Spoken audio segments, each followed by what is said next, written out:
embodied the wild blood, the ancient design. The shapers of Asgard built towers of stone, but the dirt holds the claim of the marrow and bone. I feed the brood on the flesh of the dead. Soon the sky will be painted with a fog of red. Hear the pack align, hear the iron pine. The silver wheel will break, the mother's power wakes.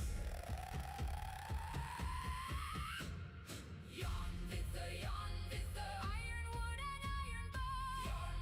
Yarn with the witches on a shadow throne. Rise up the claws, Swallow the sun. The doom of usurpers has just begun. Now, Skull hunts the daylight, Hati hunts the moon. The cage of their order will shatter out soon. I cradle the hunter, I harbor the jaws that answer to nothing but older laws. The winter is waking, the shadow line draws. No walls of the tyrants can hold back our claws. Yarn with the ironwood and iron bar. Yarn with the witches on her shadow throne. Rise up the claws, swallow the sun.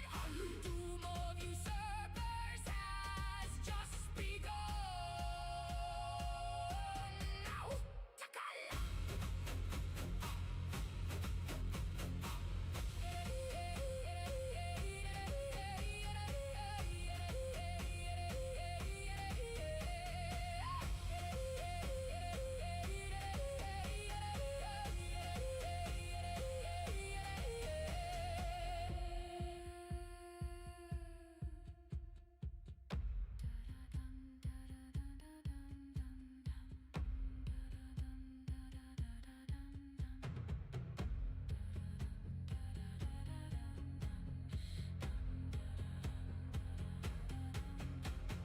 Tear them asunder,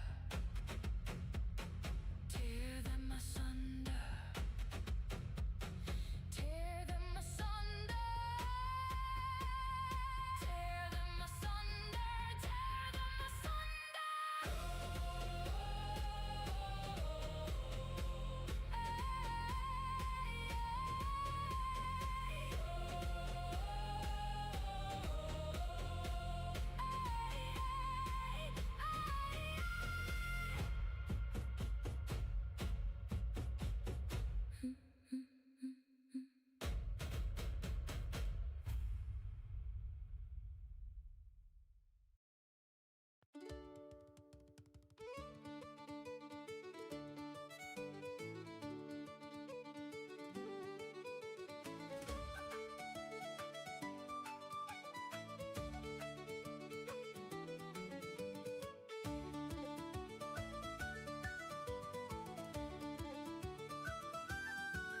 Near Banbridge town in the county down, one morning in July, from a bohin green I was clearly seen as I went traipsing by. He stood quite still as if struck by a chill or a vision of ancient grace, and he gazed with a stare at my nut-brown hair till the blood rushed to his face. From Bantry Bay up to Derry Quay, and from Galway to Dublin town, no lad I've seen has a look so keen as I saw here in County Down.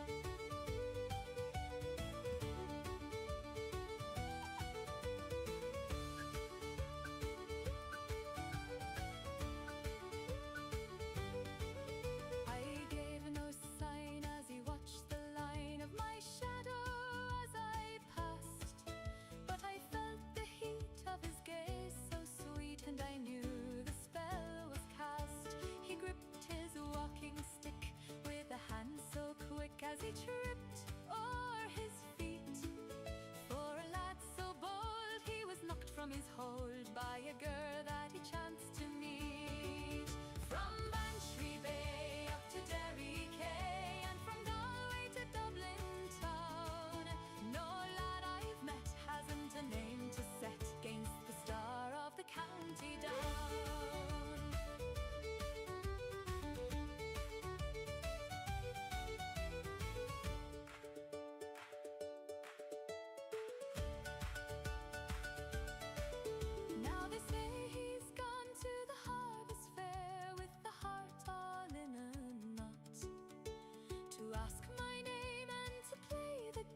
Snow on the heather, smoke from the roofs.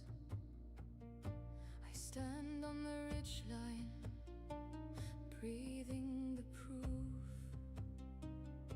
Sky like a pale bowl, frost in my hair, name on my tongue tip, thin in the air.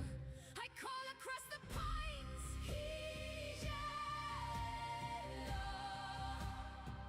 high and wild and wide.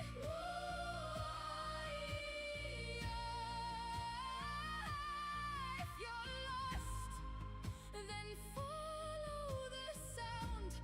Let it guide you through the night.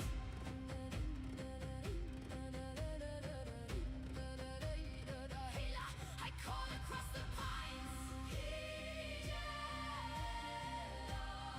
bare feet on the ground.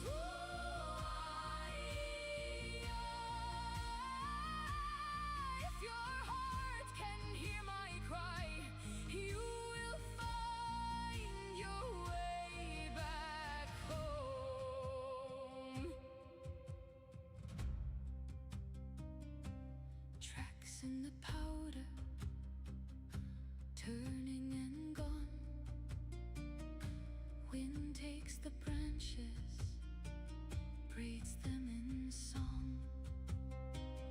Far in the darkness, something replies, echo or answer, tears in my eyes.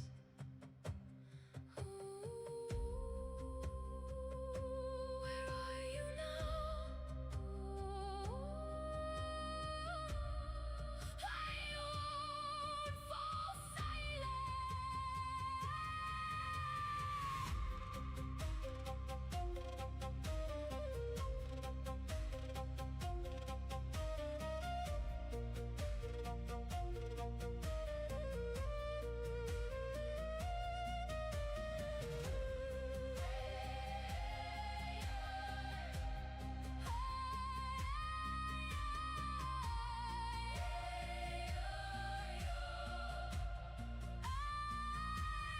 call across the pines,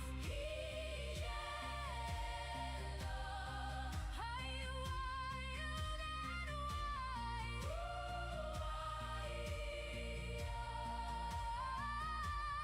If you're lost, then follow the sound. Let it guide you through the night.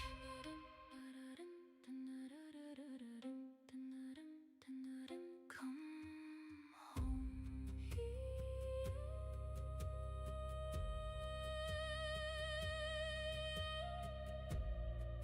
Come home.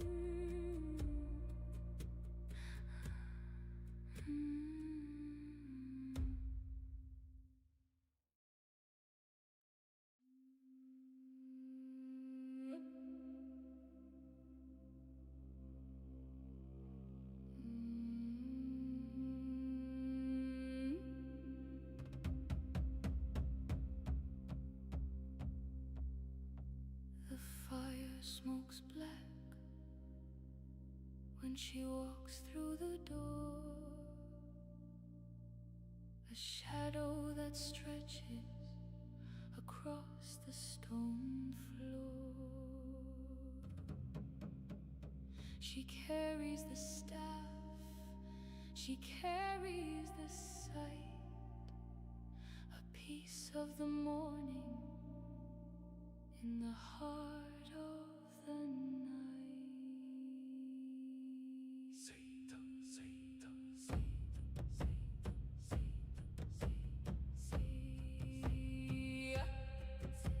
The staff hits the wood where the kings used to stand.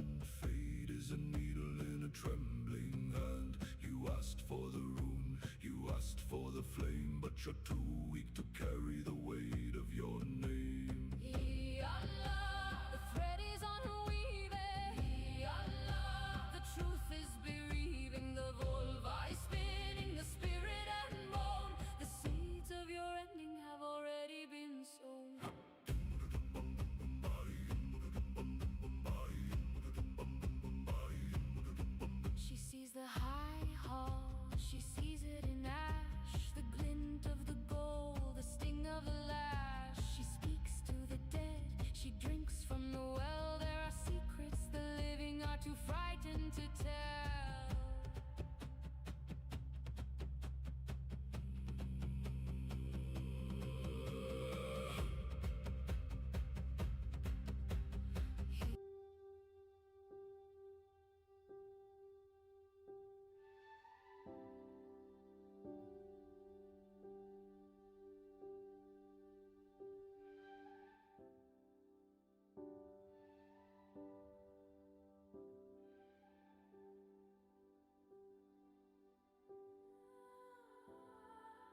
Hello, my friends, and welcome back to another beautiful night in the tavern.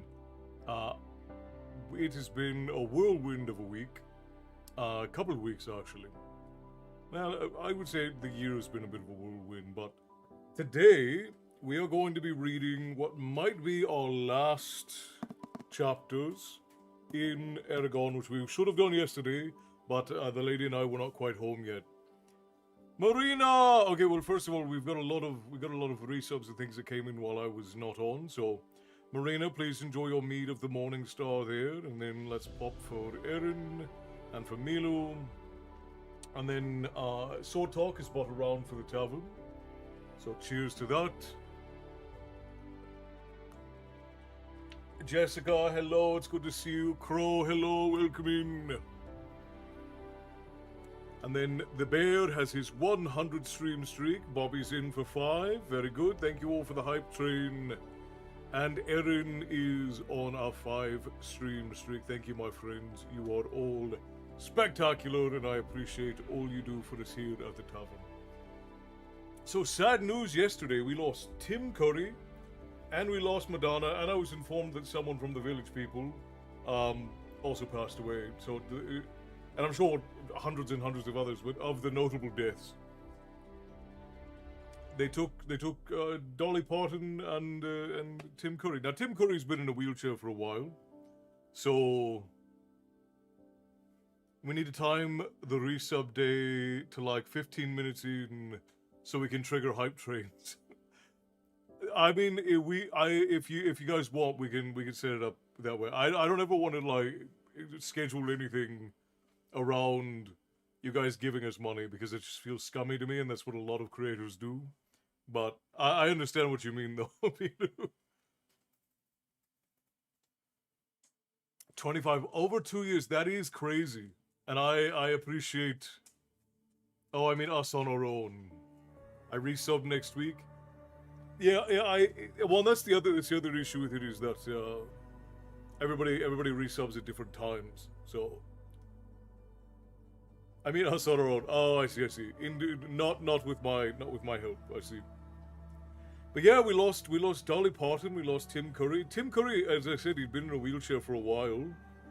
He had a couple of strokes, and he'd been not well for a long time. Dolly Parton did a wonderful thing with her books for children, amongst a myriad of other things, but that one seems closest to what you do. That's what I was going to bring up, is that Dolly Parton was one of the biggest advocates for children reading in the world. This woman has probably donated more books to children than any other single entity currently in existence. I'm sure she has something in her estate that will insist that continues. I would hope so.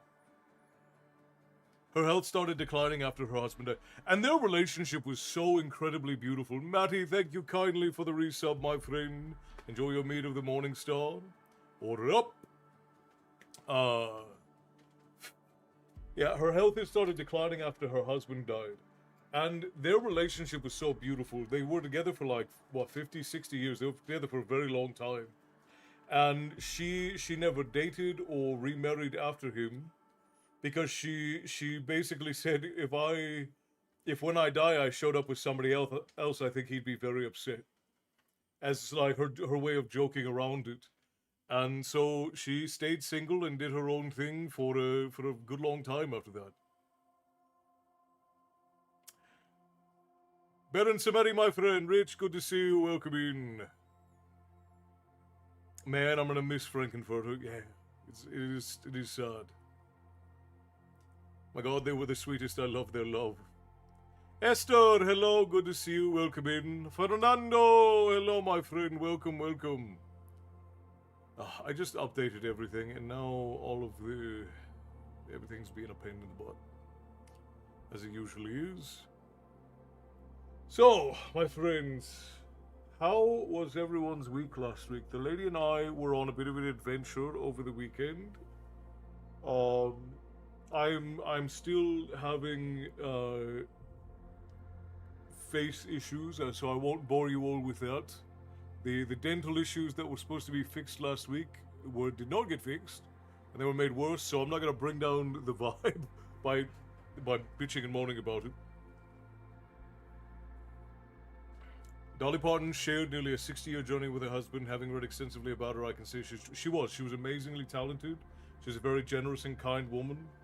And anybody who is saying otherwise is wrong.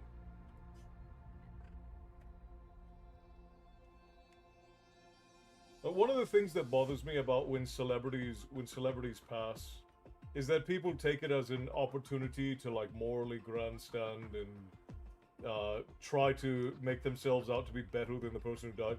Like, I saw some people saying like, oh, well, Dolly Parton never talked about this social issue or this social issue. And I'm like, oh yeah, Kevin and Becky, how many books have you donated to children? How much even remotely of what has gone on in your life can even compare to what this woman achieved in hers? If it's not even a fraction, then shut the hell up. Like, it's fine to criticize people. You're allowed to criticize whoever you want. But if you're going to come in and say this person who I don't know and who I have no right to demand anything from didn't do everything that I think they should have done with their life, bollocks. Bollocks all the way. I hate Tom Cruise, but I love... Wait, who brought up Tom Cruise? The Devil from Legend... Oh, the Devil from Legend is your favorite Tim Curry role. Got it. Made it back, dishes are done. Welcome back, Frost. I'm eating whilst we're sitting chatting about these folks, because we are gonna read tonight, but I didn't eat, so I have tacos here that I'm snacking on. My last week was more or less crap. That seems to be going around, Matty. What happened with your tooth? You good? So no, I went and got some very minor, because I don't want to bore everybody with my medical things, but the lady and I have been suffering from GERD for the last couple of years, and it's not like a huge medical problem, but it does affect like your sleep and your sinuses and your teeth. And both of us typically have very good teeth, but since we've had this GERD problem, it's really messed with our teeth. So I've got a couple of teeth that are in really bad states, and I went to a dentist to get it fixed. He didn't fix it, and 4 of the 6 fillings fell out. Then when I went back, he made them worse. So that's where we are now. And the tooth that I needed extracted didn't get extracted. So that's where we are. Again, I don't want to drag the mood down. I don't want you guys to worry about it. It's all good. Don't worry about things. We'll get it sorted eventually. Just what it is what it is. Hey, how's it going from Ireland? Are you saying that you're in... Because I don't live in Ireland presently. Haven't for some time. But it's going well. I'm presently in hell. It's 102 degrees outside. 8 o'clock at night. If someone supported every social issue and fundraiser around, they would have time to make money. Well, and that's the thing, is like, you really have to pick and choose. And this global identity that we've developed because of the internet makes people believe that if they don't care about everything, they care about nothing. And that's just not true. You do not have the capacity as a human being to care about everything. Care about the things that are close to your heart. Care about the people who are near to you. Don't worry about the global diaspora of everyone and everything, because there's nothing that you can do. There's nothing that you can do. I find it upsetting that people criticize others after they pass away. It's really unkind. Yeah, and usually it's about things that they have no right to be criticizing about. Wow, what's with this dentist? Well, he's an older gentleman, and the whole experience was harrowing. Like, I don't want to. Again, I don't want to go into this, but like, his tools weren't working. He was dropping stuff on the ground the second time around. He seemed upset at me for coming back. And he took what should have been like these little tiny holes in the fronts of my teeth, and they now take up most of the front of my teeth. So he's completely ruined all of my front-facing teeth for what should have been just like a very small filling. So yeah, now I have to wait for a new dentist, and the problem is that because I haven't been to a dentist in a long time, he was my new dentist. He was assigned by my insurance. He was my new dentist, So my insurance only pays for one new patient exam every year. So, so it's just a whole crock of crap that's gone on the last 2 weeks. Oh my lord. I'm from Ireland, pal. Oh, whereabouts are you from?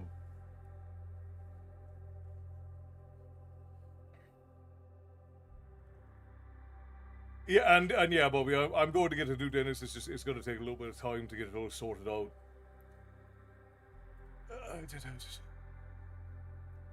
Unfortunately, my cholesterol is sky high. I need to be extra careful. I don't usually talk about my health, but I realize it's important to keep myself in check. It's true. And I don't like to talk about, like, the lady and I have been going through a lot recently, and I don't like to talk about it because I don't like for people to worry. Most of it's stuff I don't have any control over, and it's not something anybody else has any control over. So I don't like people to worry about stuff that they don't have any control over. Wait, is Marina's got a birthday coming up, or did she already have a birthday? What did I miss? I turned 54 on Sunday. Oh boy. Had family meal. I love Olive Garden. You can't beat Olive Garden. Olive Garden is so good. For anybody outside of the US who's never been to an Olive Garden, Olive Garden's pretty good. Their breadsticks alone are pretty good. And a gender reveal for my on Sunday my daughter is having a boy, and on Monday my daughter-in-law and had her birthday and delivered my second granddaughter. Heck yes, absolutely exceptional. Tala Dublin, but I live in Laos now, land of castles. Ah. Well, welcome in. I'm Castle. This is my tavern. Here we talk about myth and lore and tales of yore, and every now and again read you all a bedtime story. Laos, huh? I don't think I've ever met somebody who lives in Laos. Time to move on from that process. Yes, absolutely, Jessica. I'm gonna have to get it figured out. And again, you guys don't need to worry about it. Like, there is, I'm not gonna pretend like there's not like discomfort and pain and whatnot, but it just is what it is. There's nothing anybody can do to control it, except for the dentist who I went to, and he didn't control it very well. So, Frost, thank you, my friend.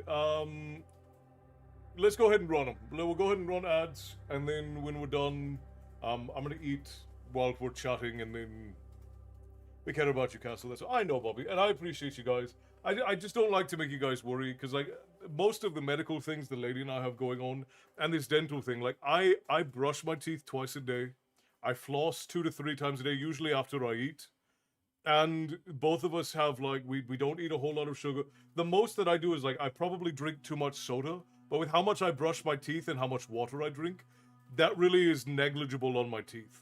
Like that sort of thing, you have to like have the sugar in your mouth for a long time for it really to affect your teeth. And most of the time, I drink soda through a straw, so those things are not really effective.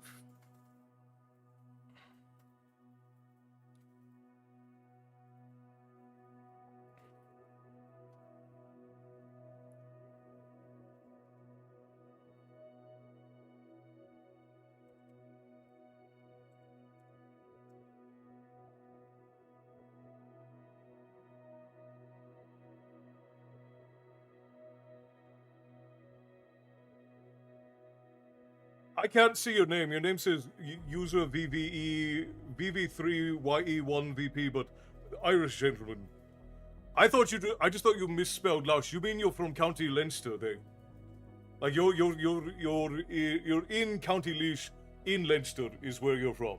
I thought you misspelled Laos, like the country Laos.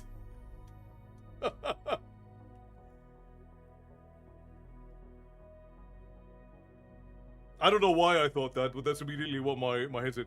I don't think I've ever been to Laois either, though, because it's Port Laois, right? Port Laois is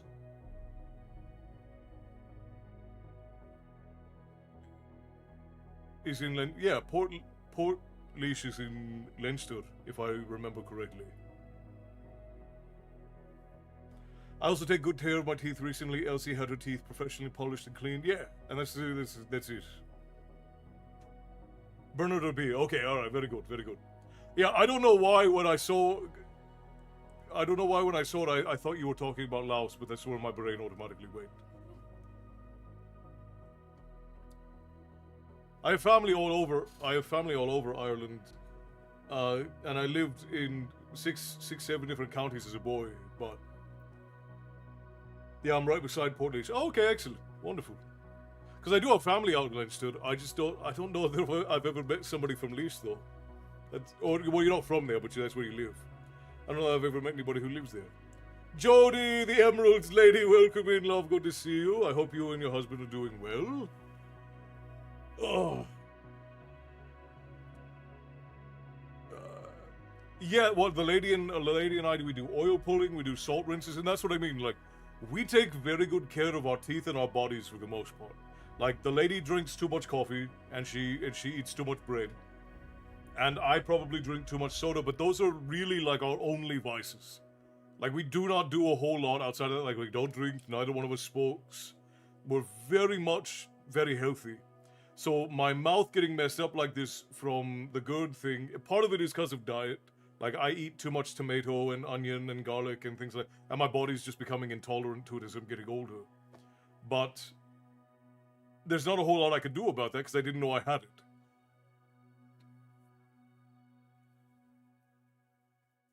Oh, that is in Leash's castles. So, okay, I need to look this up because is Leash the town where all of those hills, like right by the ocean, where there's like those old monasteries and like all of the stone? I wouldn't call them castles. I guess they are castles, but all of those stone, like old stone, Irish stone built buildings on like the hills out near the cliffs. Is that Leash?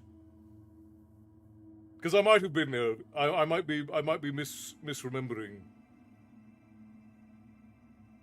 Because I have an image in my head of like these hills that have stone-built Irish buildings on them, and I wouldn't call them like traditional castles, but they are like there's a bunch of them, and there's a couple of old like Irish monasteries out that way as well. If it's what I'm thinking of in my head. Hey, don't call me out. I need to be caffeinated just to survive right now. Kiddo has been sick the past week. She started high school this week and caught a cold. Oh, that's the worst. You go back to school and you catch something right away. I don't eat much bread, but I start my day with coffee every morning. My diet is rich in salads and fruits. Well, and most of what the lady eats is salads and fruits too. Her problems are she doesn't absorb enough zinc, iron, and protein. She doesn't get enough protein. But she doesn't absorb magnesium well either. But the big problem that she has, well, not big problem, like I said, the only vice really that she has is she loves her pastries. Like, she loves cakes and sweets. Not candy, but pastries. And she loves coffee. Those are the only two, like, bad things that she does. And for me, it's just soda. Like, the soda is my one big vice. Otherwise, the lady and I take very good care of ourselves. So this whole thing has been very frustrating because we take good care of ourselves and these things are largely out of our control. And then this trip to the dentist has just been a goddamn nightmare.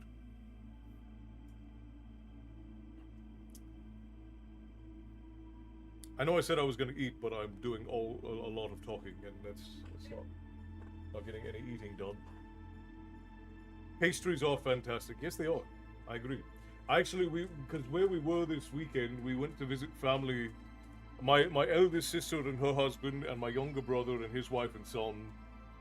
We met up in Las Vegas. I don't like Vegas. Vegas is terrible.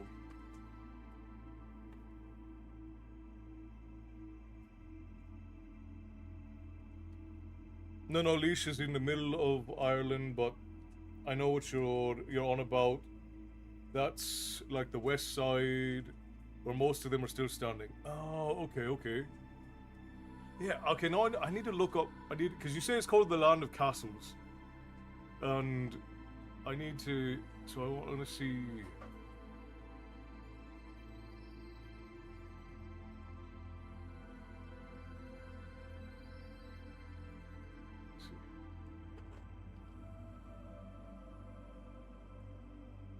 Oh! Yes! Okay, so I have an aunt and uncle who live in Tipperary. So I've never been in here, but I have seen it before. Because I have an aunt and an uncle who live down in Tipperary. So There's I can't show you guys, but I'll post it over in the guild. The hill that I'm thinking of, I have seen before. There's a big hill where it's like there's like an old road that goes up through a bunch of castles and like castle embattlements and walls is what I was thinking of. That was weird. I had ads. What's going on, Tyson? Welcome in, my friend. Don't worry about the caps, my friend. It's okay.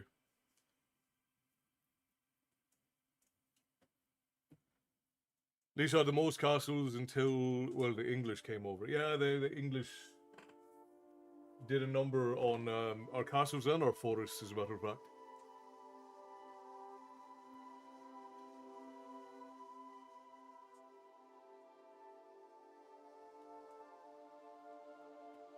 I was saying something and I got cut off. I cut myself off. We actually went all the way out to, while we were in Vegas, I specifically agreed to go because there was a fancy donut shop there that I wanted to get donuts for the lady from. So, unfortunately, I can't indulge in cakes, biscuits, and chocolates because of my cholesterol is too high. However, I start my day with 40 minute walk at LC at 5 a.m. That really helps to lower my cholesterol. Well, that's good, Esther. Yeah, and those things you just really have to manage them. My week has been planning first grade, found a hopscotch game to use for spelling and math. My kids are skeptical, but it looks like fun. all of the children are skeptics, aren't they? I think I'm gonna go make a trip to Toronto soon. The best gluten-free French pastries soon. Yeah, those are the ones you've talked to the lady about, right, Milu? Guess I need to grab food now. Tavern tradition is making Matty hungry. Fair enough. Go grab it. I'm gonna work through these as quickly as I can so we can get some story in before it gets too late. Because I don't want Frost and Bear to not get any story tonight.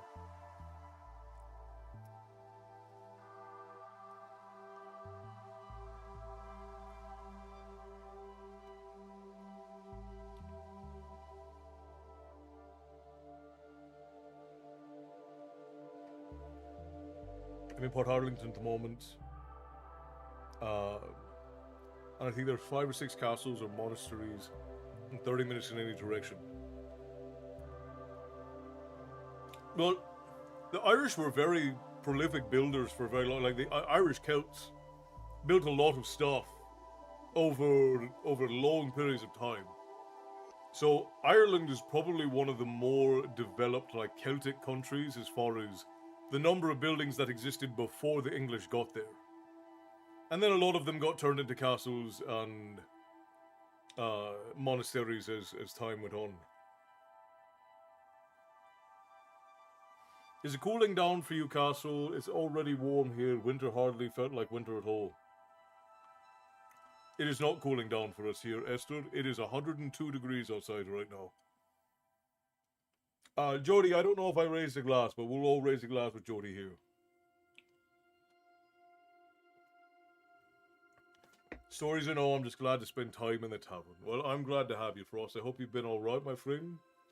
Been managing your stress with getting back to work. I feel homesick for Ireland. Vacation was only a few months ago, but it feels like years. The countryside and food completely stole my heart, yeah. And I keep telling people, like, if you're gonna go visit Ireland, you need to now. Because the wilds are going away. Like, if you can manage to get out to Ireland and visit, do it, because a lot of the forests are not going to be there in 10 years. What kind of tacos you got there? They're simple, like, ground beef street tacos, Neko. Also, Neko, hello. I don't know if I said hello to you, but hello. Good to see you.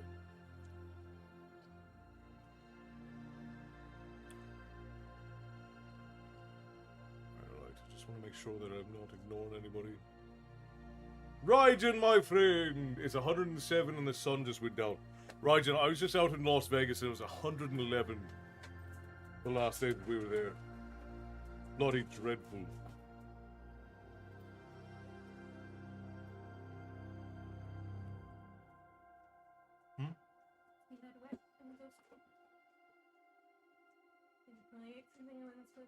Mm-hmm.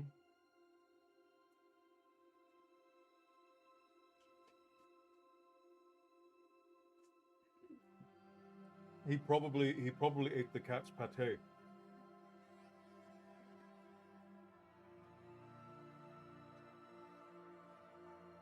I am enjoying some ground beef street tacos, Esther. Georgia, hello, welcome in. But I'm going to head off now. Apologies, I haven't been very active in Tavern. Just a hectic time in life right now. I miss y'all's waffles and story time. But I'll be able to watch soon. Well, you just finished Basic, didn't you, Crow? And you're on your first placement, aren't you? If I remember right. I know we have two people who have Crow in their name, but I'm pretty sure Fallen Crow, I think you're the one who was going through military training, yeah? Arizona has over 1,000 days of 100+ weather is the meme. Wait, I thought you moved out.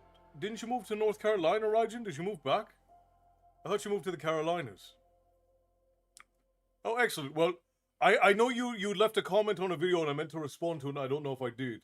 But congratulations on finishing up, my friend. Congratulations. 100% is a sad reality, but if you want real Irish Ireland, stay on the West Coast. Still many locations that only speak Irish. Yeah, I've got a bunch of family that still lives down in Limerick. And Limerick is one of the last places that's still like wild Ireland. Because it's just between poor management by the government and intentional misuse of lands, it's just slowly fading away. Florida, Mama needs help. Right, but you're still out. Oh well, it would be hot in Florida, yeah, hot and humid, gross.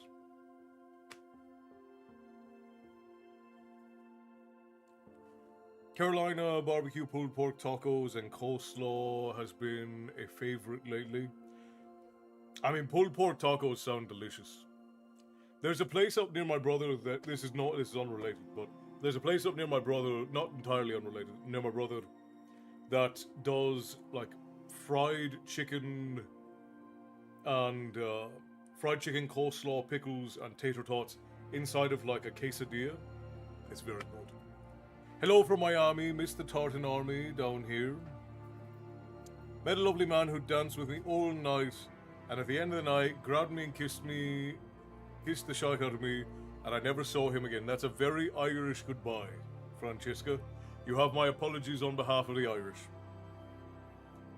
It was hard to watch you since y'all started a bit. I know. I'm sorry, Rajan. I'm trying to get on earlier. We've just had so much work because of like the economic situation up here in California. It's been rough. Hey guys, so do you make bone broth for your cats? I've been boiling bones and straps. I don't make it, but occasionally when they are not feeling well, we do give them bone broth. I don't have a kitchen to make that kind of stuff. If I had a kitchen, I would. But we don't have the kitchen space to make those sorts of things.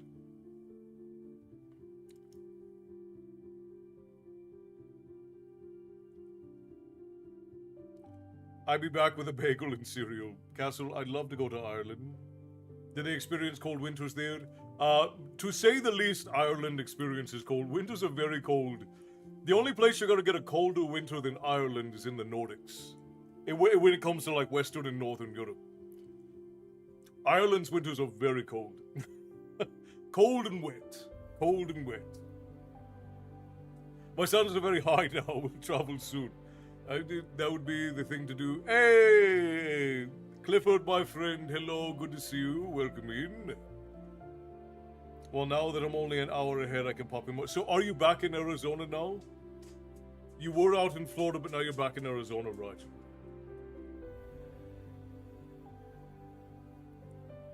Are you on your phone? Are you on your phone, Tyson, or are you on a computer? I would love to go to Ireland, definitely on my checklist. Perhaps I should add it to the forefront. Much of what makes Ireland Ireland's not going to be there in the next 10 to 15 years. So it doesn't snow a lot on the coast, Neko. If you go to the center of Ireland, like if you go to like Limerick or Tipperary or even Laois, where Bernard was saying he's from, or where he lives, if you go to the center in the wintertime, you get a lot of snow. But if you're anywhere out near the coast, it tends to just rain a lot. On my PC. Okay, so Tyson, the Prime subs are weird. You have to click on the little like bits things. Maybe? No, that's not it. Oh, if you click the drop down on the subscribe, it'll all pop up, and then there should be a little checkbox that says use Prime sub in there. It's a pain in the butt how they have it all hidden away, but yeah, that's correct. Oh, well, good. I will be happy to see you more often, right, Jim? Sounds like my kind of place. Yeah.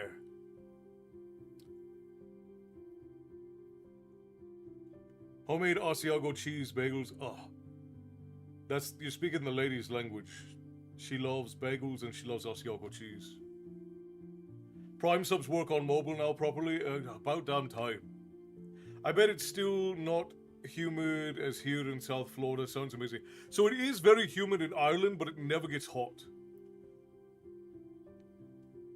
It's a beautiful place if you don't mind the rain. That's true. It rains probably 250 days out of the year in Ireland, through most of the country. Like if you're in the center part, you might get a little bit less than that, but 2/3 of the year it's raining. So you have to be willing to accept that. It is very humid in Ireland, but most parts of Ireland don't ever get over 80 degrees. So the hottest I ever was when I lived in Wicklow with my uncle Shiloh. And down in one of the valleys where his cabin is, it got into like the 90s one year when I was very young. But that was the hottest it ever was for me when I lived in Ireland. Funniest thing I've ever seen was in London. It was raining, but the street wasn't wet, and it was scorching hot and sunny. Why, England, why? Yeah, it does get a little bit warmer in England, especially recently. It's been a lot hotter, but we have 2 seasons here where I am: winter and construction. Construction stopped since everything gets buried. That's funny, Nico. Okay, I think I got it. I'll know when the next bit of ads comes up. Well, if it went through, it should pop. Like you should have gotten like a mead of the morning star if it went through.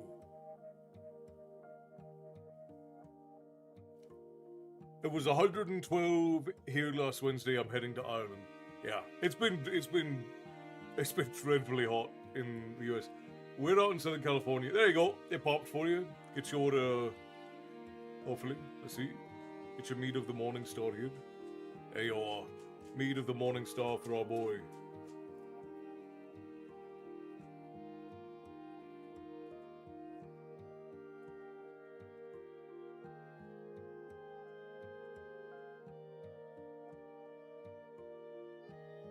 Darth Nexus, butterbeer time. Yes, indeed. I'm finishing up my tacos and then we're gonna read. And thank you kindly, Tyson. I appreciate you for the resub, my friend. Thank you. I was just washing my Eragon sweaters today. I'm pushing so hard for fall. Fall cannot come fast enough.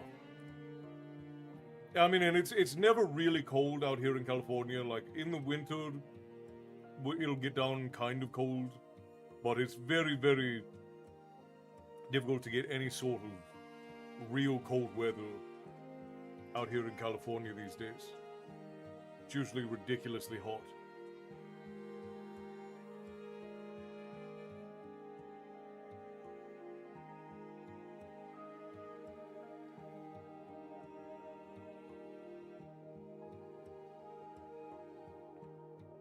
I love how the one nitpick you had for my story with Berry not crafting as much as she should have is literally becoming a reality just because of Cryptid kicking my ass for it. No, I will always stand by. If something is in a story, it doesn't just need to make sense, it needs to be utilized. Playing Halo at the same time while listening. Which Halo? That's true, which Halo? Halo is such an incredible franchise and story. California is nice weather, the West is generally nice. The East Coast is brutal, but I'm used to it. The weather out here has been nasty. Like, obviously it's not humid, but it's been dreadfully hot, and I'm not built for this kind of weather.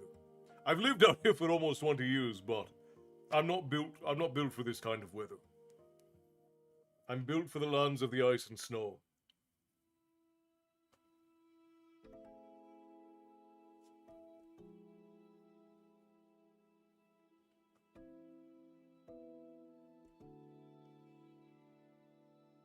Morning, Mr. Storyman. It's Rio and Tiger. We hope you're okay. I'm doing as well as I can be. I hope you're both doing all right. I'm finishing up my supper before we get on for stories. Is it the best Halo or any of the others?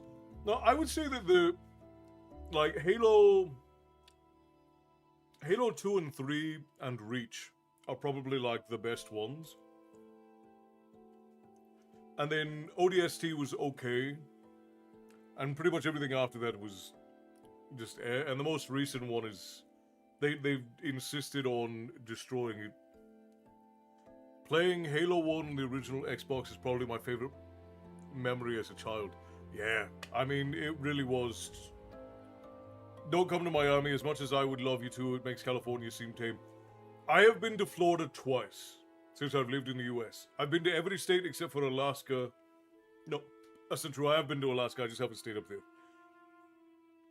I've been to every state except Hawaii, and I've not stayed in Alaska. I was there for a little bit, but I didn't do anything while I was there. Needed the toilet, so got into bed with Mom. Oh, I see.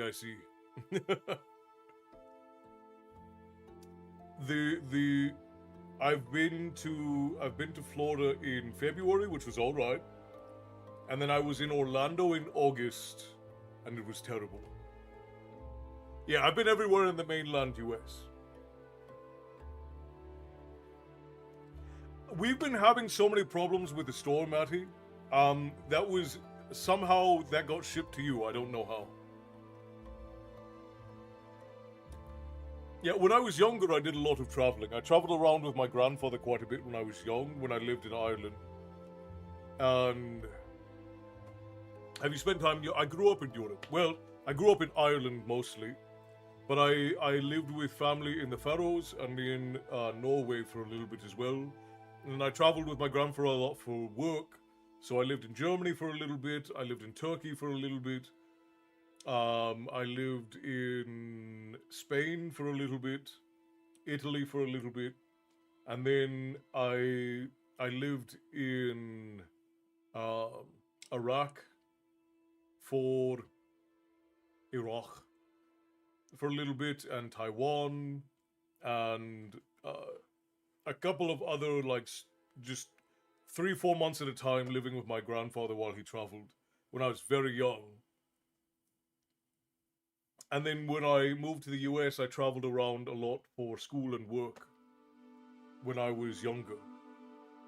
Yeah, my accent is confusing to a lot of folk. I don't sound traditionally Irish. Like, my R's are Irish, but most of my family don't either, because my family are all from the Faroes, Norway, and Ireland, and we have a very unique accent to begin with. And mine is sort of tamed out because I Americanized for my American audience. So I sound like I'm from nowhere. I've only been to Jamaica and Ireland. I've always wanted to visit the US, but it's a bit mad at the moment. It's not as mad as folks make you think. Like, a lot of folk really exaggerate like, you can, if you go anywhere that's not a big city in the US, you'll be fine. Things are always crazy in the cities of the United States. It's not a recent thing. A lot of people just like to exaggerate.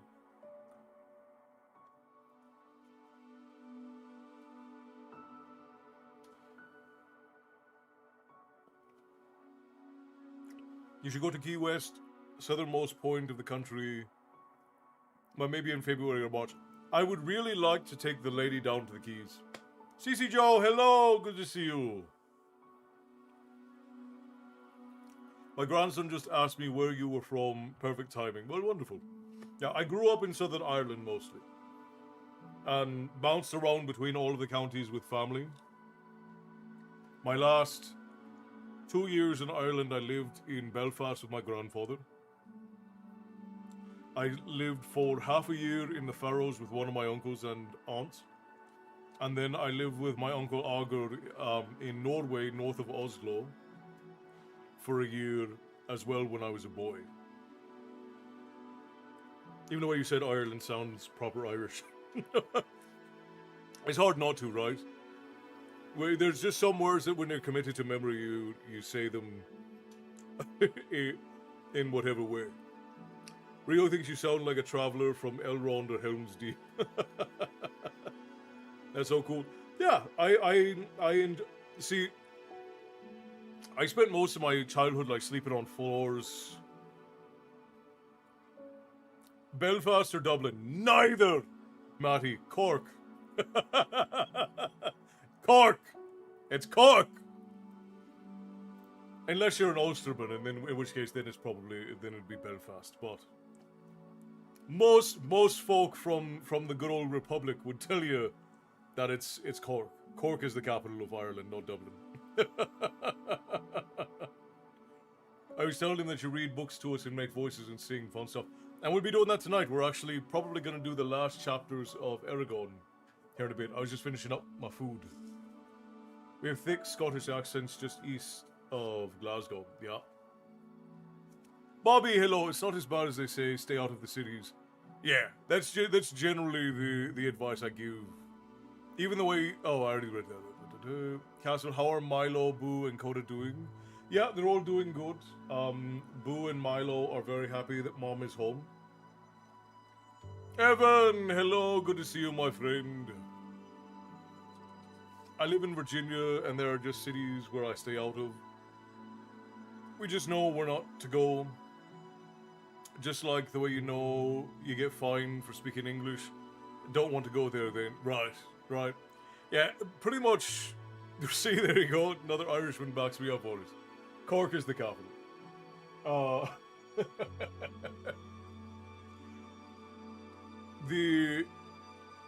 The general rule with the US is as long as you stay... I'm on Twitch too, you said Oh, I did. I saw your name pop up again, and I was like, oh, Bobby's in.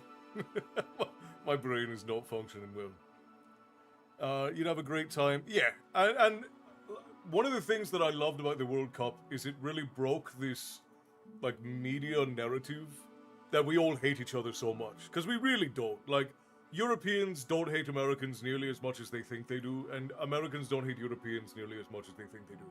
Once we're all sat around a table together... What do you mean Cork is the capital? It's the eye. Oh. Yeah, just if you come to the US, if you're gonna go to any big cities, only go to visit, don't stay. And have a local who you trust show you around places. And that's true no matter where you travel, really. That's not just true of the US. Like, if you go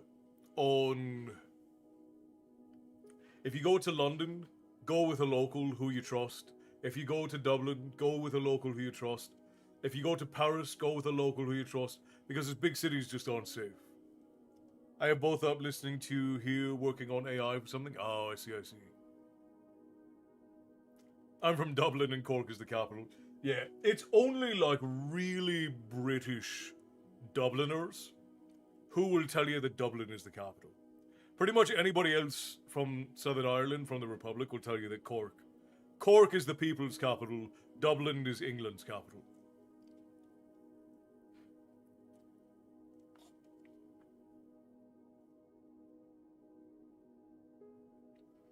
That doesn't surprise me, Matty. You have no survival instinct.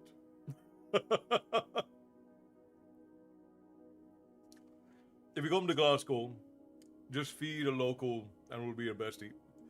Well, that's true. That's true most places, I think. Tiger.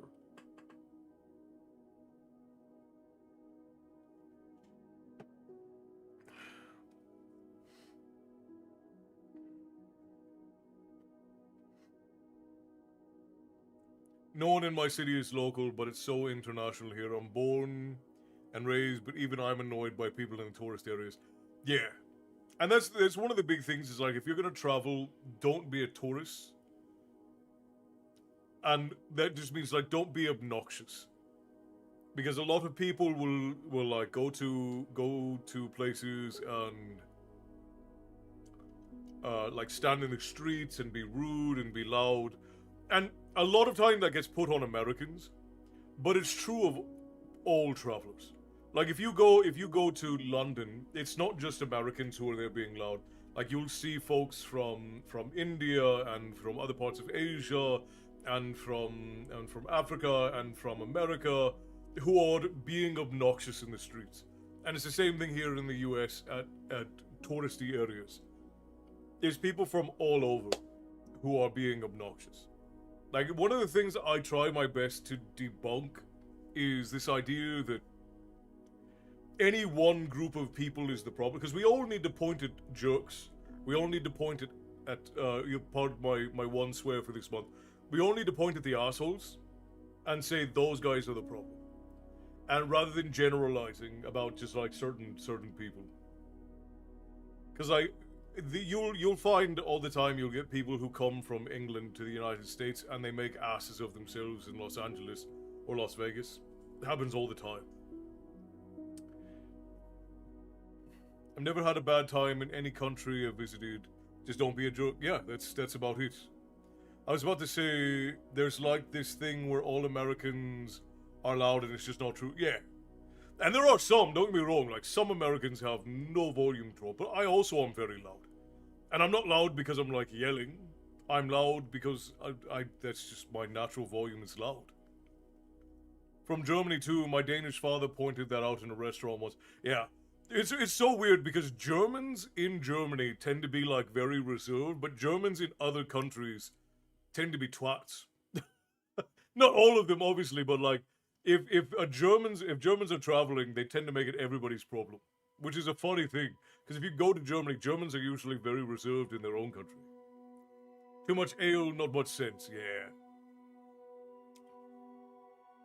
I spoke too soon. I didn't enjoy Thailand, but that's a whole story.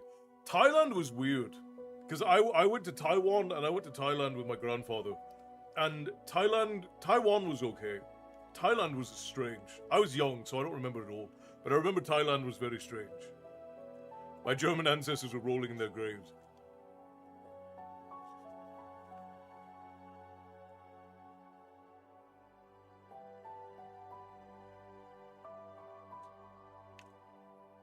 Probably the least comfortable I ever was, and I was like 9 years old, is I visited the UAE with my grandfather.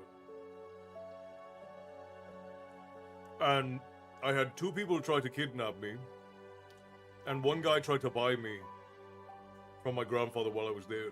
And the guy that tried to buy me was like a billionaire.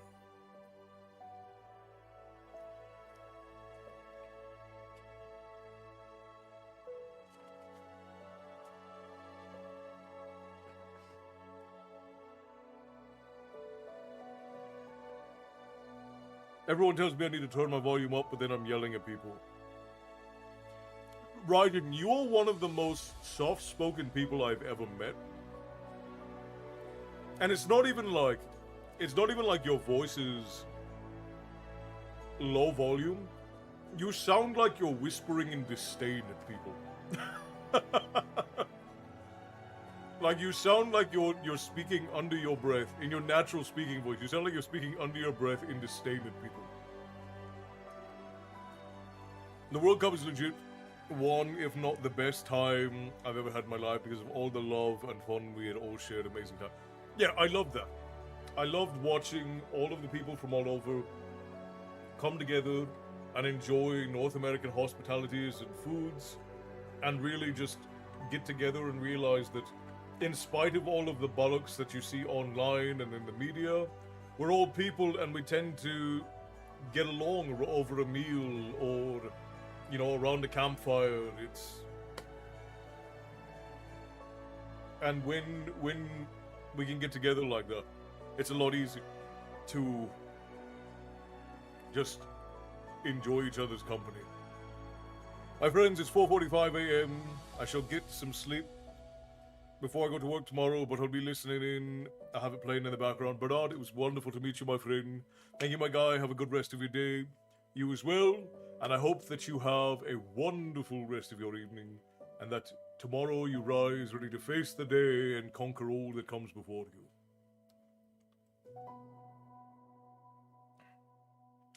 I was watching some YouTube videos last week, and they were talking about the Troubles. What do they mean?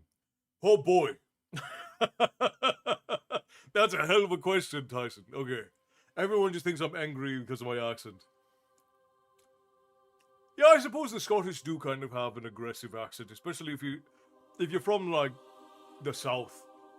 A little bit more aggressive Scottish accent thing. So, Tyson, the Troubles, it's going to depend on who you ask.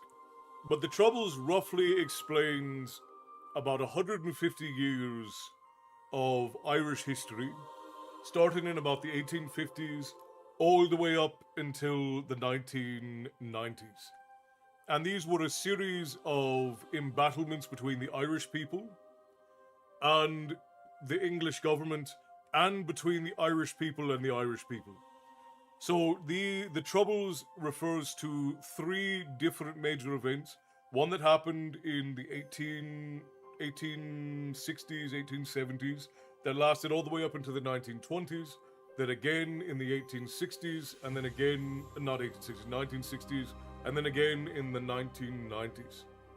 And there'll be various like ideas about like what this actually is and what they were. But initially,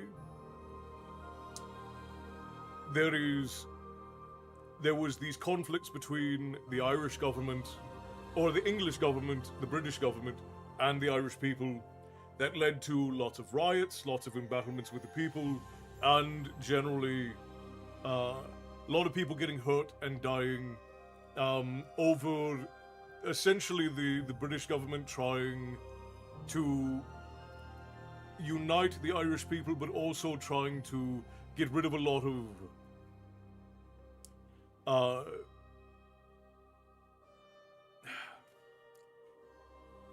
it essentially ends up boiling down to the Protestants versus the Catholics. Now, the earliest, what is referred to as the Troubles, is the Irish peoples of Protestants and Catholic ilks going against the British government in regards to some traditional things that the Irish people had been doing for a very long time. Some of them, like the Donnybrook Fair, were things that the Irish people had been doing for a long time, but that the British government decided was not very good. But then the later iterations of the Trouble had to do with Protestants and Catholics essentially slinging shit at one another. Basically, it's the English government trying to control what's not theirs.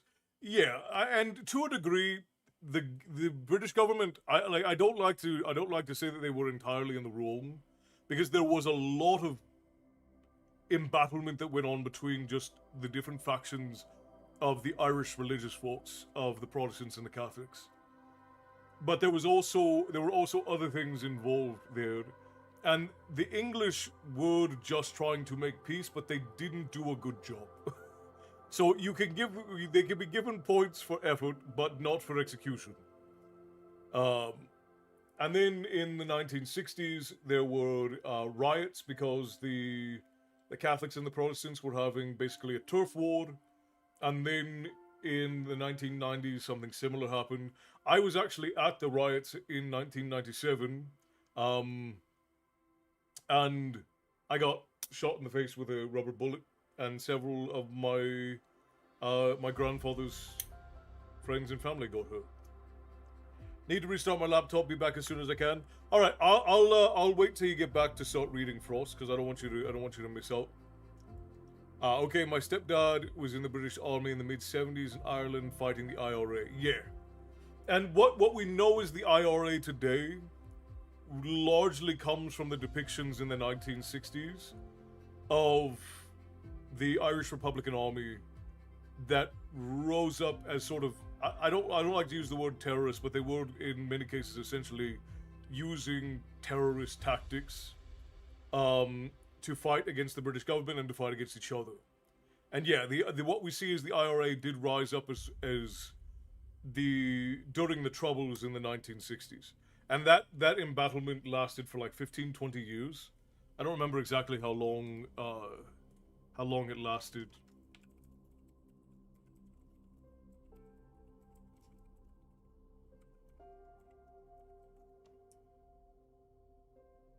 $30 years. So it started in the 1960s, and I didn't realize that they classify them as separate events. I didn't realize that they classify them as separate events, but I guess Google, or the same event, Google classifies the Troubles that started in the 1960s, going all the way up into the 1990s as the same embattlement.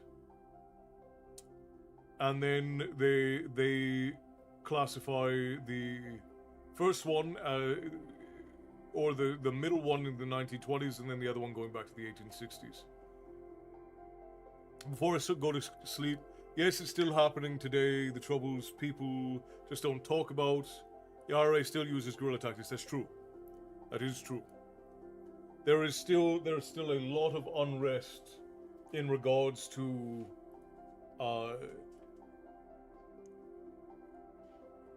religious embattlement in Ireland, and it's been made worse with recent developments, we'll say.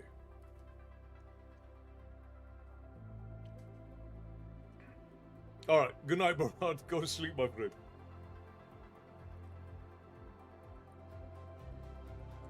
I thought I was asking you a simple question. Now, normally it would be, like, if, to anybody who's not lived in Ireland, if you ask what the Troubles is, they would say, oh, it was just some riots and some unrest between the Catholics and the Protestants. But it's a lot more complex than that. There were a lot of social issues underneath the religious issues that had to do with, like, poverty, and had to do with prohibition that happened in the 1800s. A lot of the gang activity and like the religious headbutting started in the early 1800s when the English government started restricting what sort of businesses the Irish could run, and then started putting restrictions on liquor, which one of the primary exports from Ireland at the time was liquor. And there was just a whole bunch of things that happened along that line.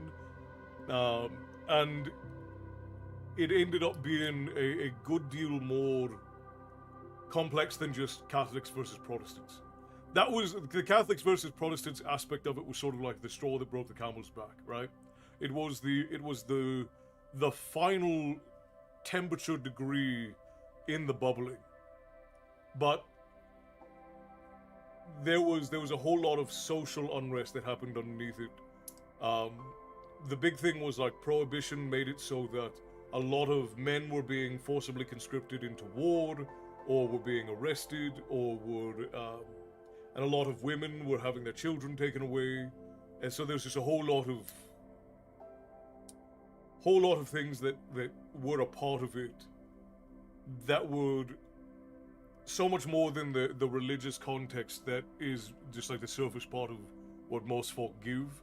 And early on, the Irish Republican Army was a defender of Ireland against the British, but the IRA of the 1960s was much more was much more akin to like anti-fascist action in Germany in the 1940s, where they would just like show up, riot, and cause problems. Like there have been a bunch of social groups over the histories, like the people who rioted against the Vietnam War in the US. It was more akin to that, and it did more damage than it did help anyone. Like it hurt a lot of innocent people. It caused a lot of damage to a lot of old structures in Ireland, and it's just, it is what it is. Have you ever thought of being a history teacher? Rio wants to know. I have not, but I do teach a lot of history, interestingly enough. History is more complex than some people think, but it's always good to ask questions. I agree, Tiger. I agree. I am, but someone mentioned the Troubles and my Irish ears are burning. Yeah. It's one of those things, right? It's one of those things. It's like if you mention smoking being banned in pubs, Irish, an Irishman gets his wings when you mention the smoking ban in pubs. It's one of those very sensitive subjects. Frosty made it back. All right, I think we should start reading. It is getting to be late. And I want to get you guys some stories before we head off to bed.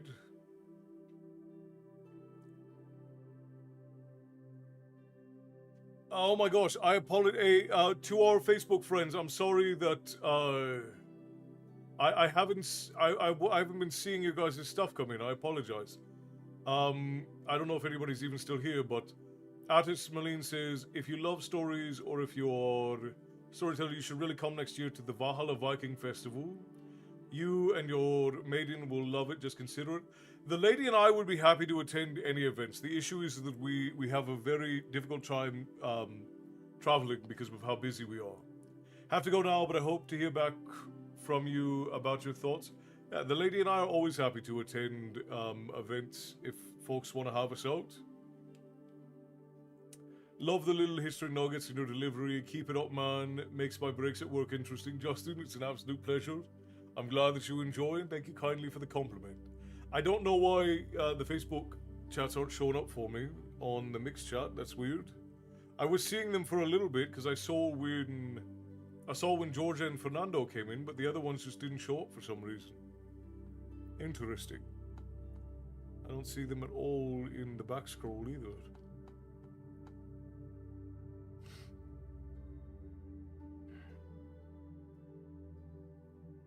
The other thing that never made the connection up until recently is that the Wild West and the Victorian England were happening at the same time. Yeah, a lot of people think about the Wild West as having happened like forever ago, but it was really only like 300 years ago, 200-300 years ago. Well, because the pioneering days started about 300 years ago. On the west side of the country. Yeah. It was happening in the 1800s. Yeah, late 17 to early 1800s, yeah. Yep. This place was dirt. Right. In the early 1900s. Well, yeah, the Oregon Trail was happening in what, 1815, right? It was when a lot of the blazing of the Oregon Trail was happening. Rio said the story man gets a whole coin for his time. Well, thank you, Rio. I appreciate that.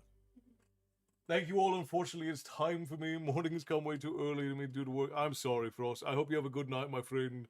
Rest well, and I'll see you tomorrow, actually. See you tomorrow for the Dragon and the George. If we finish Eragon tonight, we're going to have to get another book ordered. But rest well, Frost. Thank you kindly for all you do, my friend. I hope that you have a wonderful evening and that you rise tomorrow ready to take the day. Bear, did I say hello to you? I think I did.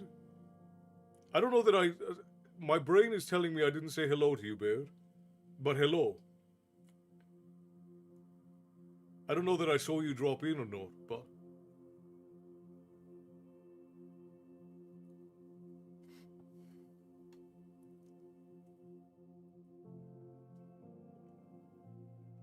Okay.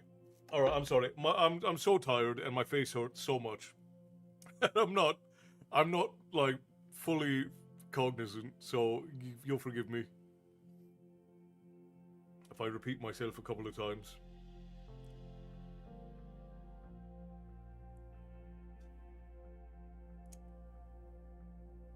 All right, let's get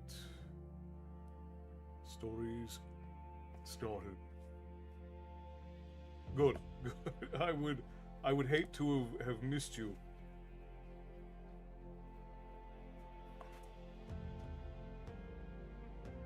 Hail to all from the Draco Hall. Alright, here we go, friends. I forgot when we last left off. Eragon, Murtaugh, Arya, and Auric were all sleeping, waiting for the Urgles to attack Farthendur. And now, here we are, at the next chapter, the Battle of Farthendur. Or Battle under Farthendur, I should say. It has begun, Arya said with a sorrowful expression. The troops of the encampment stood alert with their weapons drawn. Oryx swung his axe to make sure he had enough room. Arya nocked an arrow and held it ready to shoot. A scout ran out of a tunnel a few minutes ago, said Murtaugh to Eragon. The Urgles are coming. Together they watched the dark mouth of the tunnel through the ranks of men and sharpened sticks. A minute dragged by, then another, and another. Without taking his eyes from the tunnel, Eragon hoisted himself into Saphira's saddle, Zorok in his hands, a comfortable weight. Murtaugh mounted Tornak beside him. Then a man cried, "I hear them!" The warriors stiffened, grips tightened on weapons. No one moved. What is going on in my ear at the moment?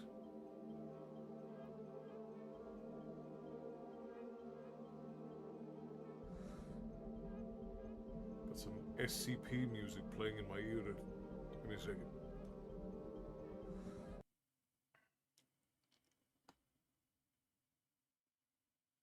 I mean, I feel like Castle Stress sent me to the ER last week alongside a heat stroke, which they took 8 hours to deal with because of a psych eval was more important. Like, my organs are literally baking. It does seem to be how it all goes, right?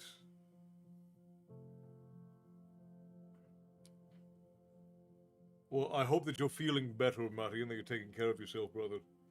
Yeah, and I don't want to complain. Like, I've things are well enough. What would you have? Axe, sword, or bow? I would prefer a warhammer. A warhammer like a pike would be my preferred weapon. But if I had to choose from the three, I would go with a sword. Because swords tend to have an overall greater utility on the battlefield, and I'm just not a very good shot with a bow with these eyes. So, something I can smash into people is better. Harsh Urgle shouts shattered the air as dark shapes boiled upward in the tunnel's opening. At a command, the cauldrons of pitch were tilted on their sides, pouring the scalding liquid into the tunnel's hungry throat. The monsters howled in pain, arms flailing. A torch was thrown into the bubbling pitch, and an orange pillar of greasy flame roared into the opening, engulfing the Urgles in an inferno. Sickened, Eragon looked across Farthen Door at the other two battalions and saw familiar fires by each.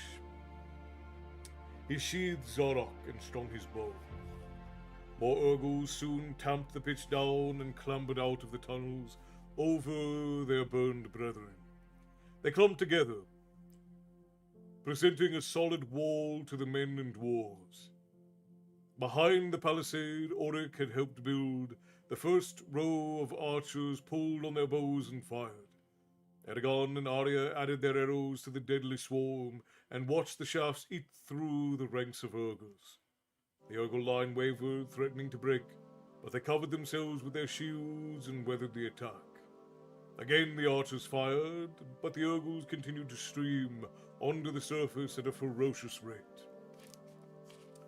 Eragon, dismayed by their numbers, they were supposed to kill every single one. It seemed a madman's task. His only encouragement was that he saw none of Galbatorix's troops with the Urgles. Not yet, at least. The opposing army formed a solid mass of bodies that seemed to stretch endlessly. Tattered and sullen standards were raised in the monster's midst. Baleful notes echoed through Farthen Door as war horns sounded. The entire group of Urgles charged the savage war cries. They dashed against the rows of stakes, covering them with slick blood and limp corpses as the ranks at the vanguard were crushed against the posts. A cloud of black arrows flew over the barrier at the crouched defenders. Eragon ducked behind his shield and Saphira covered her head. The arrows rattled harmlessly against her armor. Momentarily foiled by the pickets, the Urgle horde milled with confusion. The Varden bunched together, waiting for the next attack. After a pause, The war cries were raised again as the Urgles surged forward. The assault was bitter. Its momentum carried the Urgles through the stakes, where a line of pikemen jabbed frantically at their wrecks, trying to repel them. The pikemen held briefly, but the ominous tide of Urgles could not be halted, and they were overwhelmed. The first lines of defense breached, the main bodies of the two forces collided for the first time. A deafening roar burst from the mainland walls as they rushed into the conflict. Zephyro bellowed and leapt towards the fight, diving into a whirlwind of noise and blurred action. Oh shoot, I talked for so long. We're back on to ads again. Alright, we're gonna run ads over for our Twitch friends real quick. It'll be 3 minutes, and then we'll get an hour without them, and that should give us enough time to finish up the chapters tonight. So we're gonna run these real quick. We will be right back. I'm going to lurk and listen. Have a good night, everyone. Good night, Bobby. Rest well. And we'll see you tomorrow. But have a good night. How about a gravity hammer? I'd take a gravity hammer all day. Yo, bro, what do you think about India? Yo, what do you think about India? I need to get a word from foreigners. Bye. I think India is a country. I need you on audiobook. Your voice helped put little man back to sleep. Thank you. Of course, Tiger, of course. I do have some pre-recorded stories that I have over on Endless Epic, Tiger. So if you go to the link in my bio and you click, there'll be one that says like ASMR bedtime stories. I haven't put anything out there in a while, but there are some old stories over there that if you ever wanted to put on. I think we have the first chapter of... Huh? That's true. We are going to be putting out a lot of audiobooks on Patreon in the next couple of months.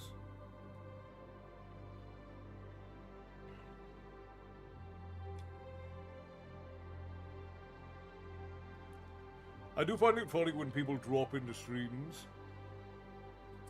and, like, clearly I'm not looking at the chat.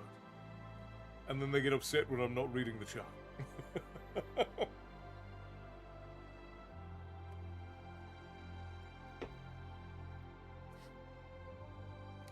I won't lie, getting a call from a doctor saying basically, can you get this Spanish-speaking lady to leave us alone? I about died laughing. That is very funny, Matty. I assume the Spanish-speaking lady is your lady? She's going around and harassing people on your behalf. I say that, that sounds critical, but the lady also harasses people on my behalf, so... perfectly acceptable.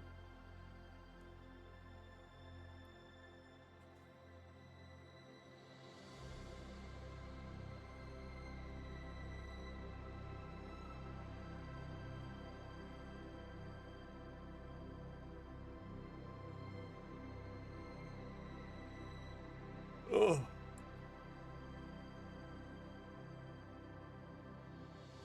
War goat in the Battle of the Five Armies or heavy horse? As much as I love me a war goat, I don't think a goat would carry me, so it would have to be a horse.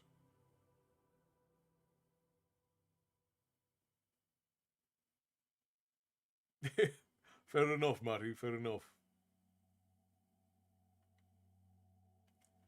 Oh, my UI keeps disappearing because everything just updated. It's all being a pain in the butt.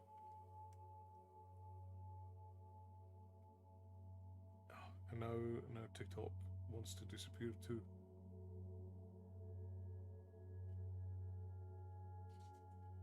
Come on now. Stop that.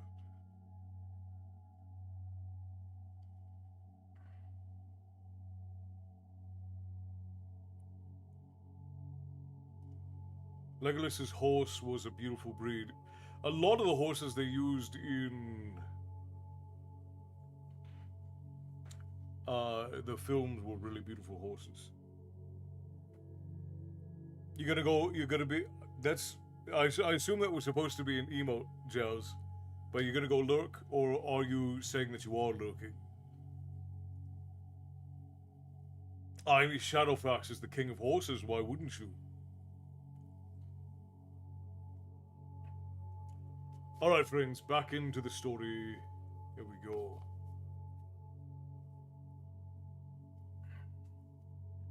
Be right back. Okay, BRB.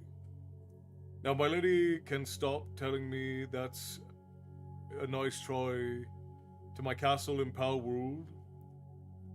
Oh, she's at home so she can judge me all she likes, fair enough. The lady judges my building capabilities as well, so it's okay. I'll take one of those giant war elephants from the Return of the Kings. You mean an Oliphant, Clifford? Actually, they're Oliphants? No, I'm just kidding. Yeah, I mean the Oliphants in Lord of the Rings were pretty badass. If you had to do something, Hannibal it, right? Get in there. Just don't tell the kids they're desperate to go horse riding. Fair enough. Horseback riding is good fun if you can do it cheap. I don't know how much it is. In Herm they're called T-fonts. Alright, let's continue. Where were we?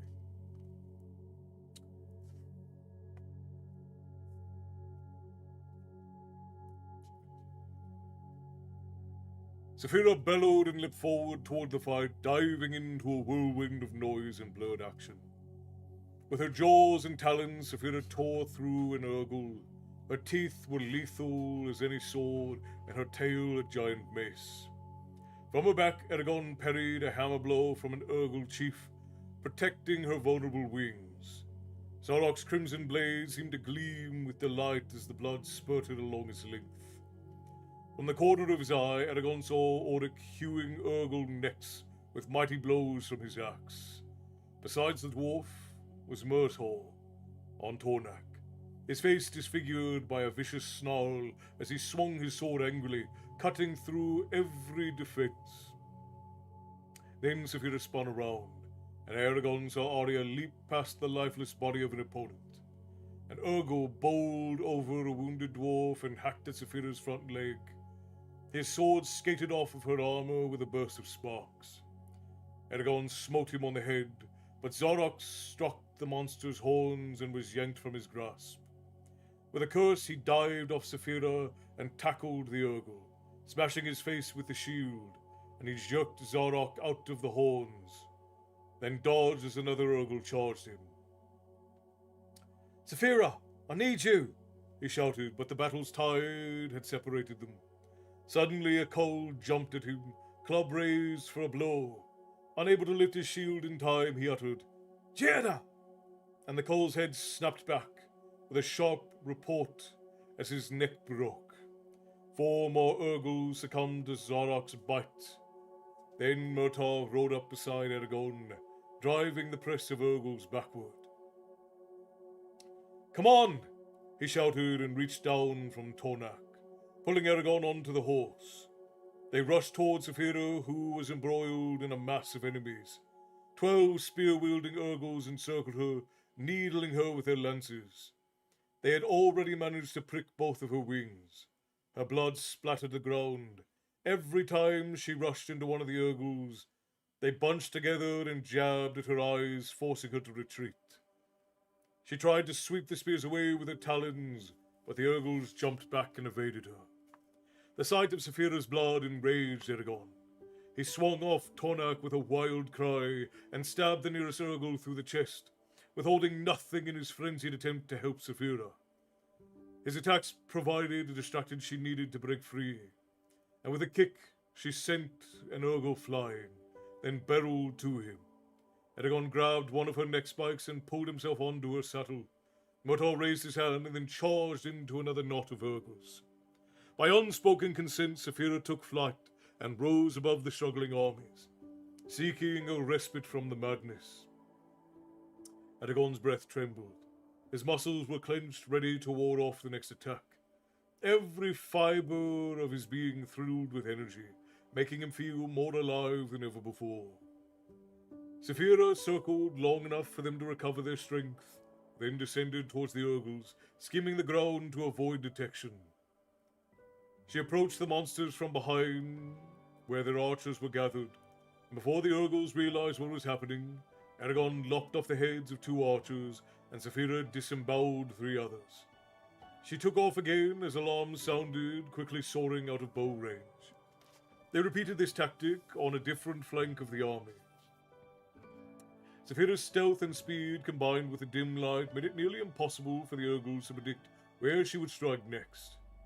Eragon used his bow whenever Saphira was in the air, but he quickly ran out of arrows. Soon the only thing left in his quiver was magic, which he wanted to keep in reserve until it was desperately needed. Saphira's flights over the combatants gave Eragon a unique understanding of how battle was progressing. There were 3 separate fights raging in Farthen Door, one by each open tunnel.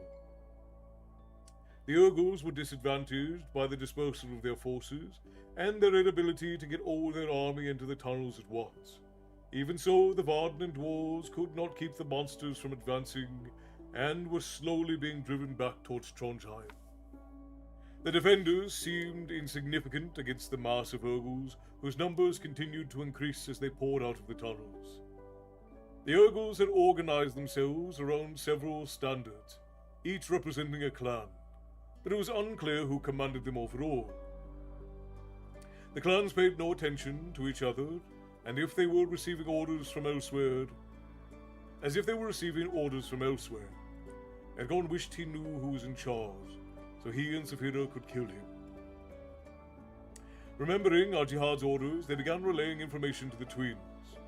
They were interested in what he had to say about the Urgles' apparent lack of a leader and questioned him closely. The exchange was smooth, if brief. The twins told him, "You're ordered to assist Hrothgar. The fight goes badly for him."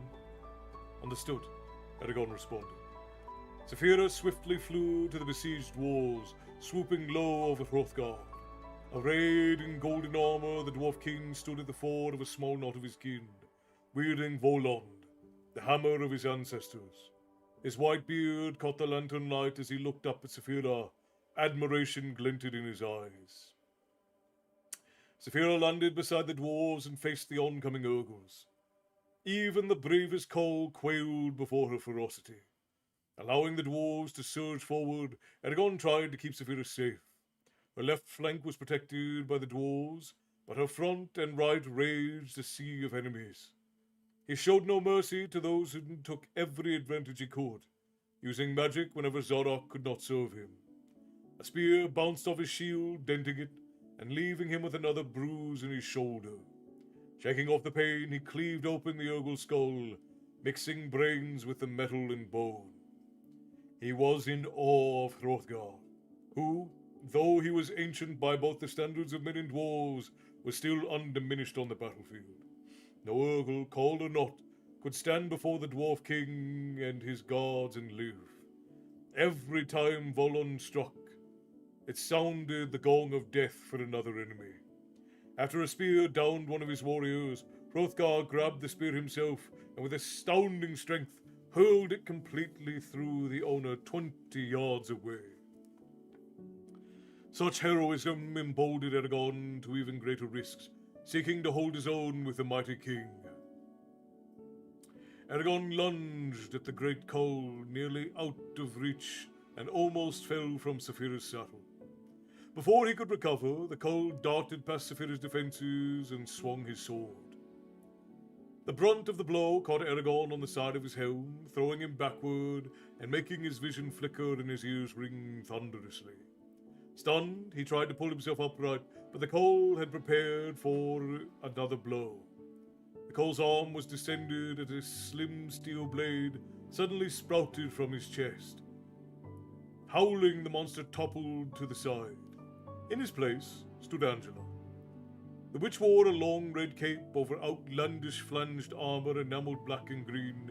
She wore a strange two-handed weapon, a long wooden shaft with a sword blade attached to each end. Angela winked at Eragon mischievously, then dashed away, spinning her staff sword like a dervish. Close behind her was Solemnbom in the form of a young, shaggy-haired boy. He held a small black dagger, sharp teeth bared in a feral snarl. Still dazed from his battering, Eragon managed to straighten himself in the saddle. Saphira jumped into the air and wheeled high above, letting him recuperate. He scanned Father Dor's planes and saw to his dismay that all 3 battles were going badly. Neither Ajihad, nor Jormungandr or Hrothgar could stop the Urgles. There were simply too many. Eragon wondered how many Urgles he could kill at once with magic. He knew his limits fairly well, and if he were to kill enough to make a difference, it would probably be suicide. That might be what it took to win. The fighting continued for an endless hour after another. The Varden and the dwarves were exhausted, but the Urgles remained fresh with reinforcements. It was a nightmare for Eragon. Though he and Saphira fought their hardest, there was always another Urgle to take the place of the one just killed. His whole body hurt, especially his head. Every time he used magic, he lost a little more energy. Saphira was in better condition, though her wings were punctured with small wounds. As he parried a blow, the twins contacted him urgently. "There are noises under Trondheim. It sounds like the Urgles are trying to dig into the city. We need you and Arya to collapse any tunnels they're excavating." Eragon dispatched his opponent with a sword thrust. "We'll be right there." He looked for Arya and saw her engaged with a knot of struggling Urgles. Saphira quickly forged a path to the elf, leaving a pile of crumpled bodies in her wake. Eragon extended his hand and said, "Get on!" Arya jumped onto Saphira's back without hesitation. She wrapped her right arm around Eragon's waist, wielding her blood-stained sword with the other. As Saphira crouched for a takeoff, an Urgle ran at her howling. He lifted his axe and smashed it into her chest. Saphira roared with pain and lurched forward, feet leaving the ground. Her wings snapped open, straining to keep them from crashing, and she veered wildly to one side. Her right wingtip scraped the ground below them. The Urgle pulled back his arm to throw the axe, but Arya raised her palm, shouting, and an emerald ball of energy shot from her hand, killing the Urgle. With a colossal heave of her shoulders, Saphira righted herself, barely making it over the heads of the warriors. She pulled away from the battlefield with powerful wing strokes and rasping breath. "Are you all right?" asked Eragon, concerned. He could not see where she'd been struck. "I will live," she said grimly, "but the front armor has been crushed together. It hurts my chest. I'm going to have trouble moving." "Can you get us to the Dragonhold?" "We'll see." Eragon explained Saphira's condition to Arya. "I'll stay and help Saphira when we land," she offered. "Once she's free of the armor, I will join you." "Thank you," he said. The flight was laborious for Saphira.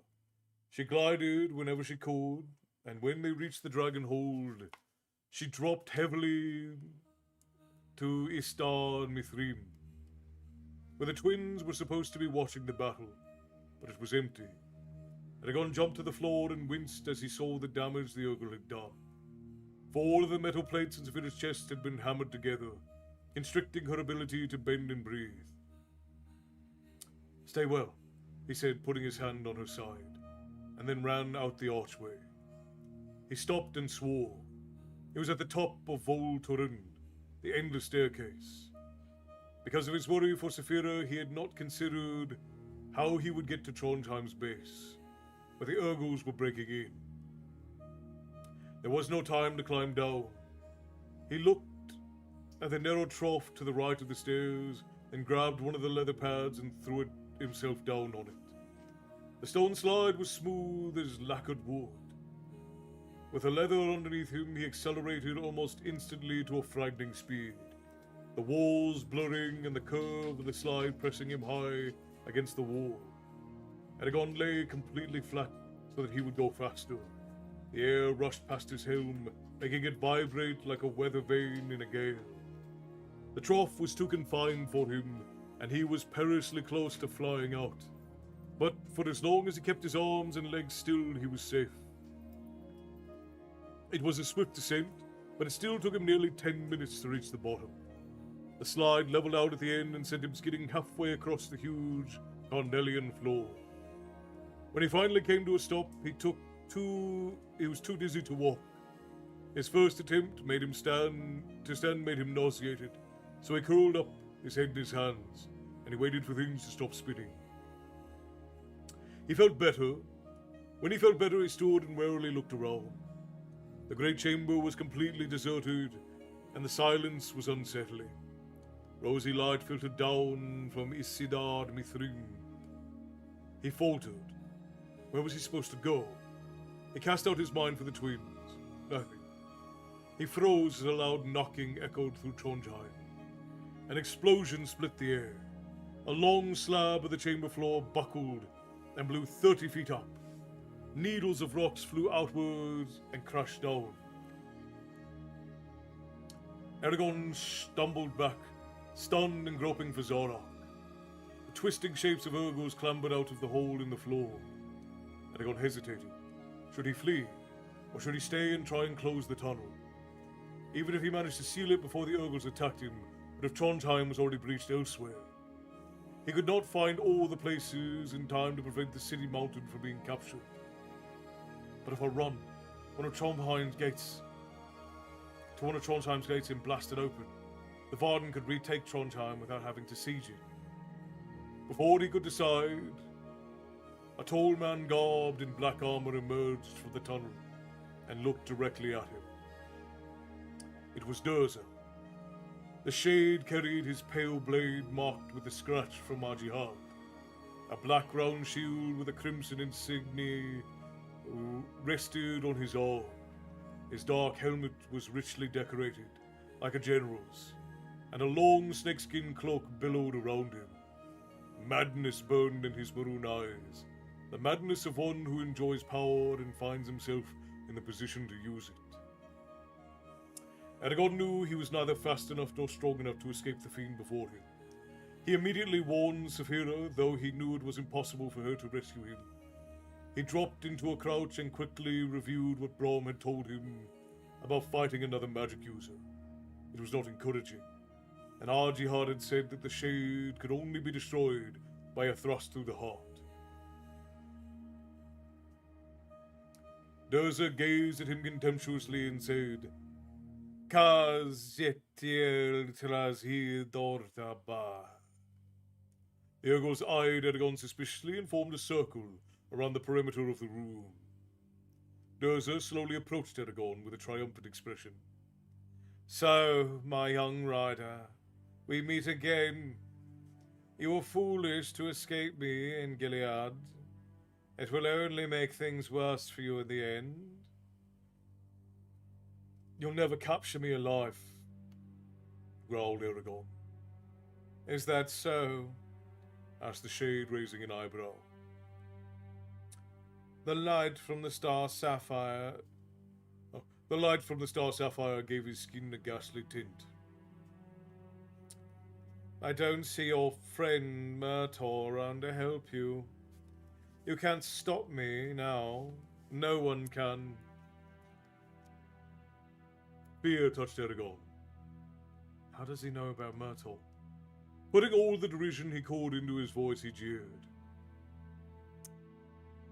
"How did you like being shot?" Durza's face tightened momentarily. "It will be repaid in blood for that. No, now tell me where your dragon is hiding." "Never." The shade's countenance darkened. "Then I will force it from you." His sword whistled through the air. The moment Eragon caught the blade on his shield, a mental probe spiked deep into his thoughts. Fighting to protect his consciousness, he shoved Durza back and attacked with his own mind. Eragon battered with all his strength against the iron-hard defenses surrounding Durza's mind, but to no avail. He swung Zorak, trying to catch Durza off guard. The shade knocked the blow aside effortlessly, and then stabbed in return with lightning speed. The point of the sword caught Eragon on the ribs and pierced his mail, driving out his breath. The mail slipped though, and the blade missed his side with the width of a wire. The distraction was all Durza needed to break into Eragon's mind and begin taking control. "No!" cried Eragon, throwing himself in the shade. His face contorted as he grappled with Durza, yanking on his sword arm.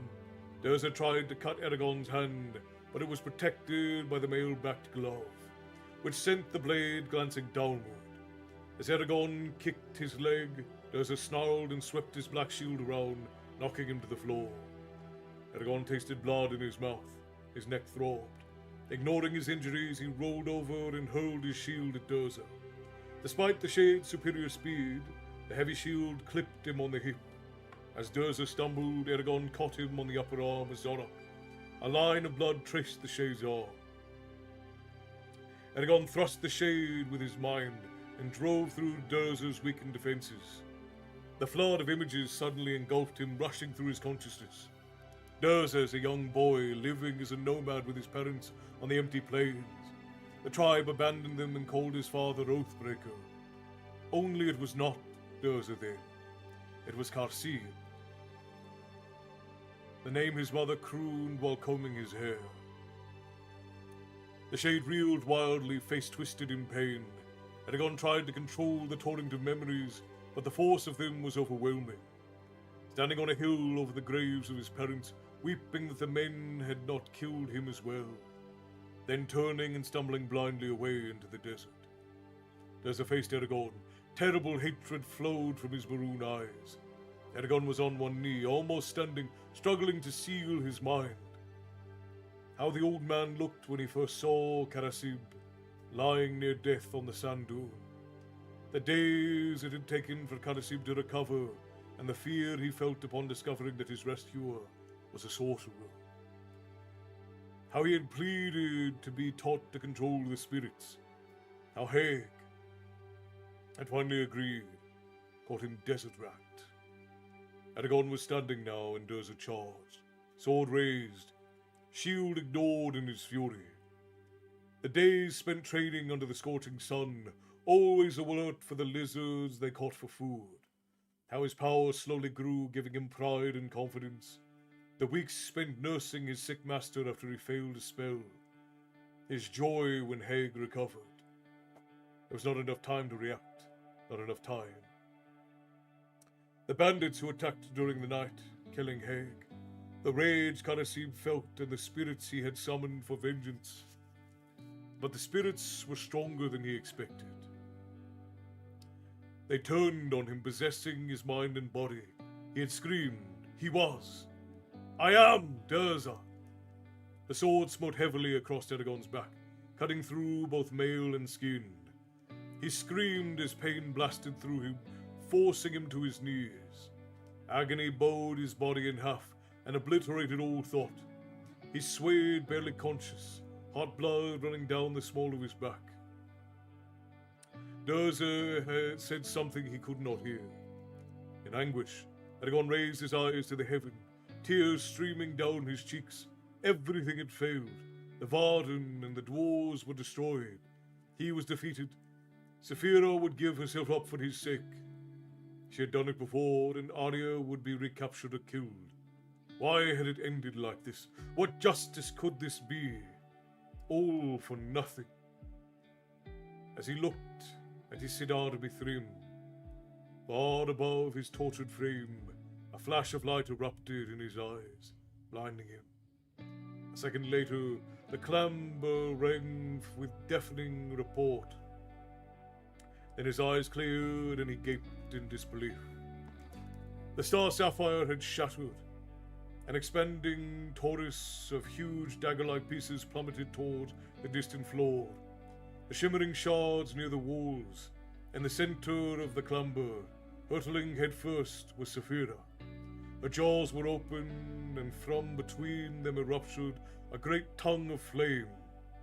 A bright yellow and tinged with blue, and on her back was Arya, hair billowing wildly, arm uplifted, palm glowing with a nimbus of green magic. Time seemed to slow for Eragon as he saw Durza tilt his head toward the ceiling. For shock and anger contorted the Shade's face. Sneering defiantly, he raised his hand and pointed at Saphira, a word on his lips. A hidden reserve of strength suddenly welled up inside of Eragon, dredged from the deepest parts of his being. His fingers curled around the hilt of his sword, and he plunged through the barrier in his mind and took hold of the magic. All his pain and rage focused on one word. Prasenga! Zorok's blazed with whole bloody light, heatless flame running along it. He lunged forward and stabbed Durza in the heart. Durza looked down with shock at the blade protruding from his breast. His mouth was open, but instead of words, an unearthly howl burst from him. His sword dropped from nerveless fingers. He grasped Zorok as if to pull it out, but it was lodged firmly in him. Then Durza's skin turned transparent. Under it was neither flesh nor bone, but swirling patterns of darkness. He shrieked even louder as the darkness pulsated, splitting his skin. With one last cry, Durza was rent from head to toe, releasing the darkness which separated into 3 entities who flew through Trondheim's walls and out a farther door. The shade was gone. Bereft of strength, Eragon fell back with arms outstretched. Above him, Saphira and Alia had nearly reached the floor. It looked as if they were going to smash into it. With the deadly remains of Isidar Mithrin, as his sight faded, Saphira and Alia, the myriad of fragments, all seemed to stop falling and hang motionless in the air. And so ends the battle under Farthendur. We have 5 pages left. Should we just finish it up, my friends? Ace, hello, good to see you. Welcome in.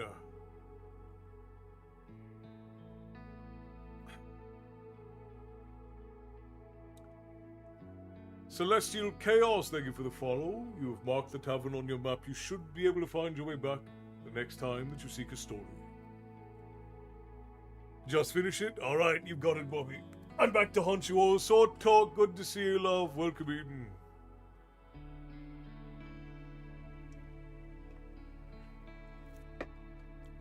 Alright, let's get her done then.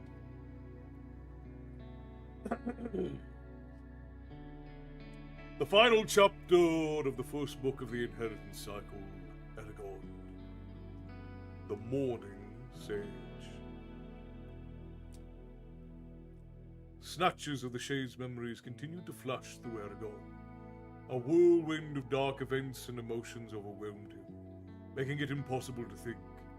Submerged in the maelstrom, he knew neither who nor where he was. He was too weak to cleanse himself of the alien presence that clouded his mind. Violent, cruel images from the Shade's past exploded behind his eyes, until his spirit cried out in anguish at the bloody sights. A pile of bodies rose before him, innocents slaughtered by the Shade's orders. He saw still more corpses whole villages of them, taken from life by the sorcerer's hand or word. There was no escape from the carnage that surrounded him. He wavered like a candle flame, unable to withstand the tide of evil. He prayed for someone to lift him out of the nightmare, but there was no one to guide him. If only he could remember what he was supposed to be, a boy or man, villain or hero, shade or rider. All was jumbled together in meaningless frenzy. He was lost, completely and utterly, in the roiling mass. Suddenly a cluster of his own memories burst through the dismal cloud, left by the Shade's malevolent mind. All the events since he'd found Saphira's aid came to him in a cold light of revelation. His accomplishments and failures were displayed equally. He had lost much that was dear to him, yet fate had given him rare and great gifts. For the first time, he was proud of simply who he was. As if in response to his brief self-confidence, the Shade's smothering blackness assaulted him anew. His identity trailed into the void as uncertainty and fear consumed his perceptions.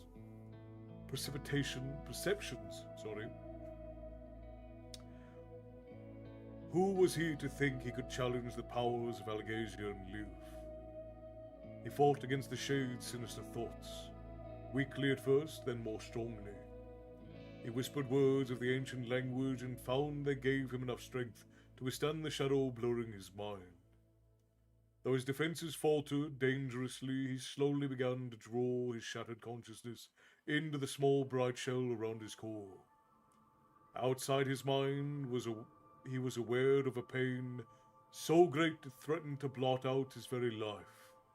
Something, or someone, seemed to keep it at bay.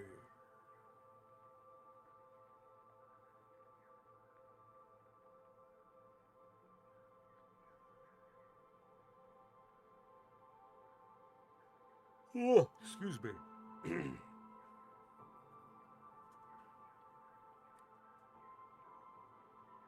He was still too weak to clear his mind completely, but he was lucid enough to examine his experiences since Carvahall. Where would he go now, and who would show him the way? Without Brom, there was no one to guide or teach him. Come to me. He recoiled at the touch of another consciousness, one so vast and powerful it was like a mountain looming over him. This was who was blocking the pain, he realized. Like Arya's mind, music ran through this one. Deep amber gold chords that throbbed with magisterial melancholy. Finally he asked, Who are you? One who would help. With a flicker of an unspoken thought, the shade's influence was brushed aside, like an unwanted cobweb. Freed from the oppressive weight, Eragon let his mind expand until he touched a barrier, beyond which he could not pass. I have protected you as best I can, but you are so far away that I can do no more than shield your sanity from the pain.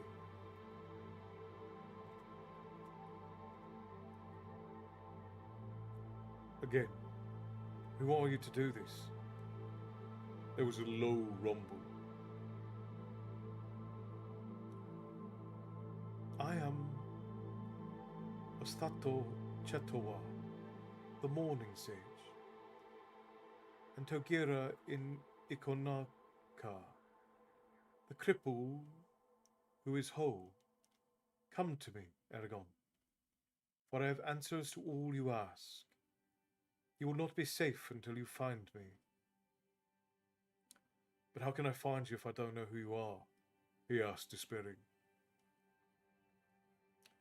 Trust Arya, and go with her to Elis Mera. I will be there. I have waited many seasons, so do not delay, or it may soon be too late. You are greater than you know, Eragon.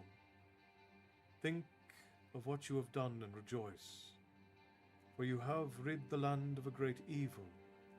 You have wrought a deed no one else could. Many are in your debt. The stranger was right. What he had accomplished was worthy of honor, of recognition. No matter what his trials might be in the future, he was no longer just a pawn in a game of power. He had transcended that, and was something else, something more. He had become what Ajihad wanted, an authority independent of king or leader. He sensed approval as he reached that conclusion. You are learning, said the Morning Sage, drawing nearer. A vision passed from him. Oh, the Morning Sage is a guy. Okay, change that. A vision passed from him to Eragon. A burst of color blossomed in his mind, resolving into a stooped figure dressed in white, standing on a sun-drenched stone cliff. It is time for you to rest, Eragon. When you wake, do not speak of me to anyone, said the figure kindly, face obscured by a silver nimbus. Remember, you must go to the elves.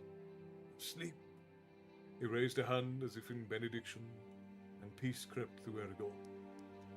His last thought was that of Braun, and that he would have been proud of him.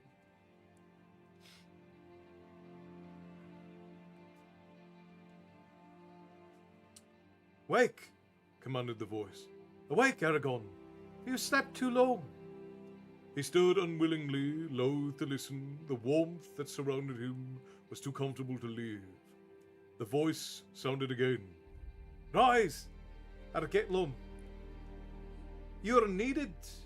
He reluctantly forced his eyes open and found himself in a long bed, swathed in soft blankets. Angela sat in a chair near him, staring at his face intently. How do you feel? She asked. Disoriented and confused, he let his eyes roam over the small room. I don't know, he said, his mouth dry and sore. Then don't move. You should conserve your strength, said Angela, running a hand through her curly hair. Eragon saw that she still wore her flanged armor. Why was that? A fit of coughing made him dizzy, lightheaded, and ache all over. His feverish limbs felt heavy. Angela lifted a gilt horn from the floor and held it to his lips. Here, drink. A cool mead ran down his throat, refreshing him. Warmth blossomed in his stomach and rose to his cheeks. He coughed again, which worsened his throbbing head. How did I get here? There was a battle. We were losing. Then Durza and... Saphira! He exclaimed, sitting upright. He sagged back as his head swam and clenched his eyes, feeling sick. What about Saphira? Is she all right? The Urgles were winning. She was falling, and Arya. They lived, assured Angela. And I've been waiting for you to awake. Do you wish to see them? He nodded feebly. Angela got up and threw open the door. Arya and Murtaugh filed in, and Saphira sneaked her head into the room after them, her body too big to fit through the doorway. Her chest vibrated as she hummed deeply, eyes sparkling. Smiling, Eragon touched her thoughts with relief and gratitude. It is good to see you as well, little one, she said tenderly. And you too, but how? The others want to explain it, so I will let them. You breathe fire. I saw you. Yes, she said with pride. He smiled weakly, still confused, then looked at Arya and Murtaugh. Both of them were bandaged, Arya on her arm and Murtaugh round his head. Murtaugh grinned widely. About time you were up. We've been sitting in the hall for hours. What happened? Asked Eragon. Arya looked sad, but Murtaugh crowed. We won! It was incredible! When the Shade spirits, if that's what they were, flew across Farthing Door, the Urgles ceased fighting to watch them go.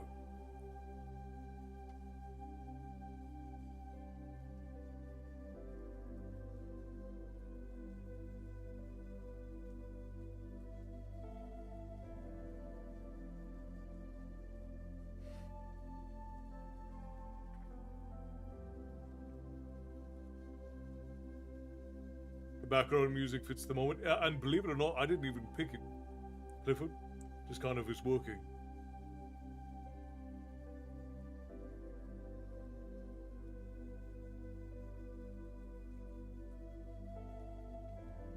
Did that all on its own. Alright, where were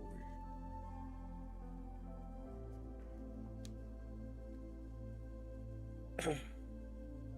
Flew across Farthing Door. The Urgles ceased fighting to watch them go. It was as though they were released from a spell because their clans suddenly turned and attacked each other. Their entire army disintegrated within minutes. We routed them after that. They're all dead, asked Eragon. Murtaugh shook his head. No, many of them escaped into the tunnels. The Varden and dwarves are busy ferreting them outright now, but it's going to take a while. I was helping until an Urgle banged me on the head and I was sent back here. They aren't locking you up again. His face grew sober. No one really cares about that right now. A lot of Varden and dwarves were killed. The survivors are busy trying to recover from the battle. But at least you have cause to be happy. You're a hero. Everyone's talking about how you killed Durza. If it hadn't been for you, we would have lost. Eragon was troubled by his words, but pushed them away for a later consideration. Where are the twins? They weren't where they were supposed to be, and I couldn't contact them. I needed their help. Murtaugh shrugged. I was told they bravely fought off a group of Urgles that broke into Trondheim somewhere else.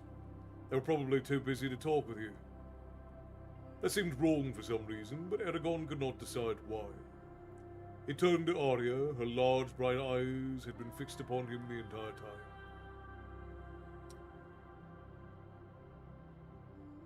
How come you didn't crash? You and Saphira were.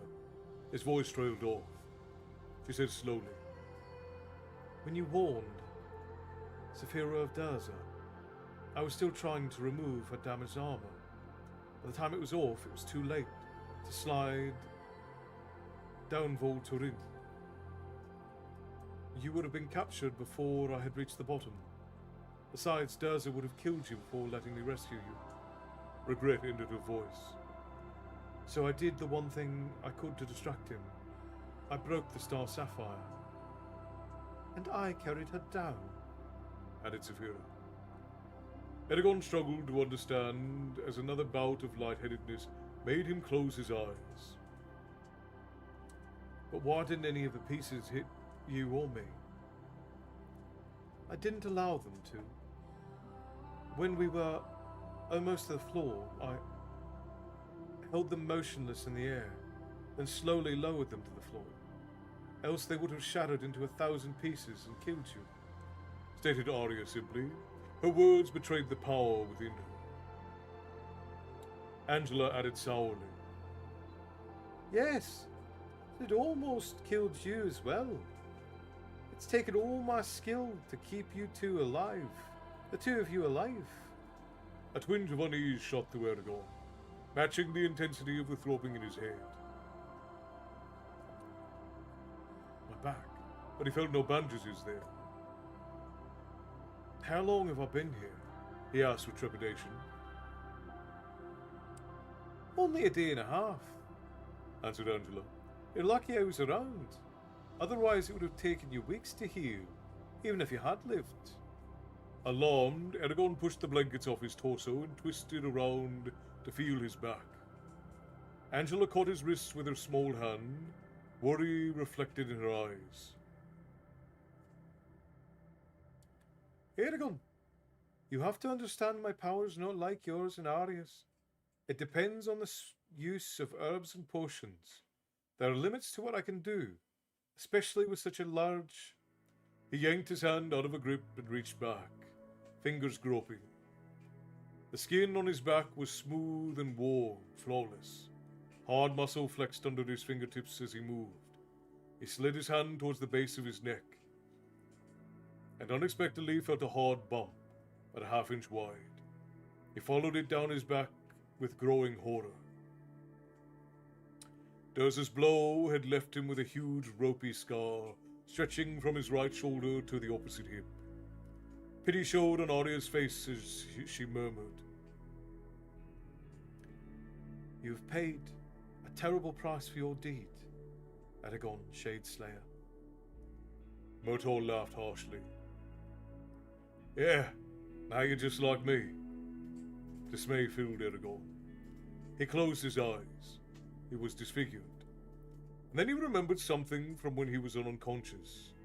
A figure in white who had helped him. A cripple who was whole. Togira Ikonoka. He had said, Think of what you have done and rejoice. For you have rid the land of a great evil. You have wrought a deed no one else could. Many are in your debt. Come to me, Eragon. I will have answers to all you ask. A measure of peace and satisfaction consoled Eragon. I will come. And so ends Eragon, the first book in the inheritance cycle in the Tales of Allegasia. So we have finished with Eragon, my friends. What an absolute legend.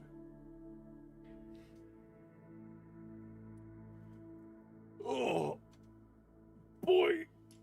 Oh, big stretch. All right.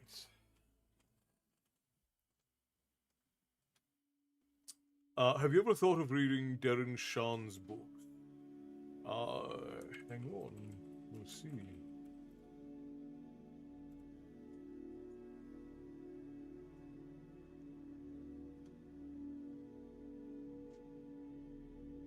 Are we talking about Darren O'Shaughnessy? Cirque du Freak, The Vampire's Assistant, Lord Loss, Tunnels of Blood, Vampire Mountain. I don't know that I've ever heard. I think I've heard of Cirque du Freak, but I don't know that I've heard of the rest of them. They might have. Thank you for the reading, Castle. Of course, Bobby. Of course, always a pleasure. Cheers, Jazz. Get a sip in here. Yeah, I think I've heard of some of these books, but I don't know that. I don't think I've ever really considered them. No. Hello, Castle and Tavern Guest. I usually join on Facebook, but I couldn't find it there today. I made it in here for the reading. Well, hello, Christy. It's good to see you. Yeah, Facebook is being odd today, and it's also not showing me any of the chats from there, which is odd.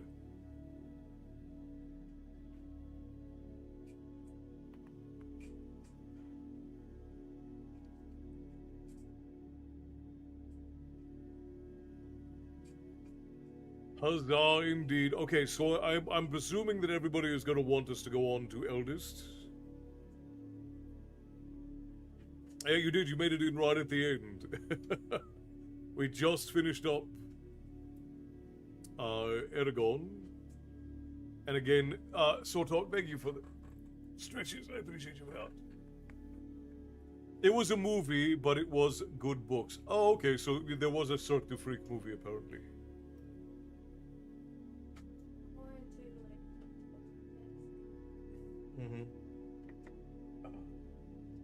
Okay, signing out. Have a great day or night. Yes, Eldest, at least for me. Fair enough. Fair enough, Bobby. Rest well. May rise tomorrow ready to face the day. I will, of course, see you back for more Dragon and the George tomorrow evening. And friends, I hate to read and run, but I am quite tuckered out, so I think that we're going to end here for tonight. We may raid out to go and see if we can share the love with some friends, but I am all but tuckered and my mouth is giving me a bit of a headache. So I don't want to keep going any longer than necessary. I need to get some medicine in me, and then get to sleep if I can. I get off work at around 9 p.m. now, so sadly I've missed several readings. Oh, that is dreadful.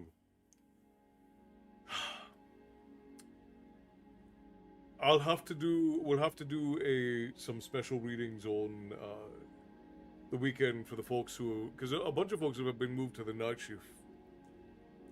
I'll probably go back to Power World for a bit, but don't push yourself. Mary, you need to be sleeping, my friend. You need to go to bed. No more Power World, you're addicted. Somebody take Power World away from Matty. Good night, Jazz. Thank you, love. I appreciate you. Rest well. Alright, my friends, yeah, I think that this is where we are going to end up for tonight. I'm sorry that we're ending right as you get here, Christy, but we'll be on tomorrow for the Dragon and the George. So if you can make it in tomorrow to see us, we'll be happy to see you. But if you can't, I am glad that we got to see you this evening, even if it was just for a moment. So I'm going to wish you all best wishes for the day and good night. Good night, Tiger. Good night, my friends. It's always absolutely, technically Una gave it to me. Yeah, not gonna help your case though, because the lady tends to have addictive desires for some games as well, so including that one. Guten Nacht, mein Freund, and guten Nacht, Tyson. Haben Sie einen wunderbaren Nacht, mein friend. Stay bloodthirsty to you as well, my friend Clifford. I wasn't trying to help in my case, just giving context. I see. Alright, my friends, well, this is where we will part for the day. I appreciate you all for joining us. I hope you enjoyed our trip into Allegasia and that you had a good time with your reading, with the reading here with us tonight. And I hope that you will enjoy the rest of your evening. And I will see you back here in the tavern tomorrow when we all gather for the story again. And while parting is such sweet sorrow, it is inevitable, but we will gather once again the next time that you all seek a story. So until then, my friends, I will bid you all stay bloodthirsty, and I will see you next time. Good night, my friends.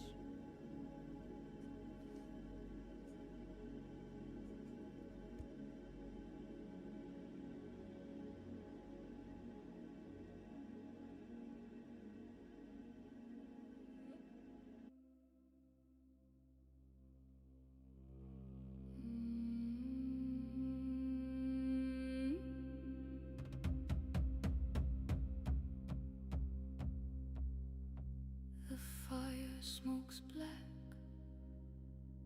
when she walks through the door. A shadow that stretches across the stone floor. She carries the staff, she carries the sight, a piece of the morning in the heart of the night. Satan, Satan,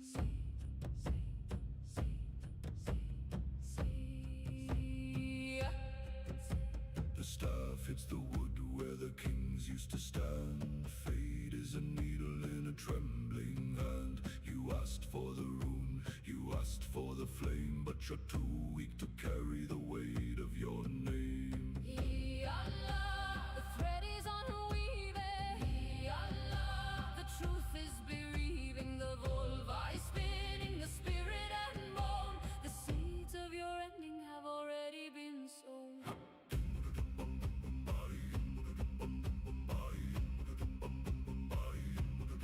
She sees the high hall, she sees it in ash, the glint of the gold, the sting of the lash. She speaks to the dead, she drinks from the well. There are secrets the living are too frightened to tell.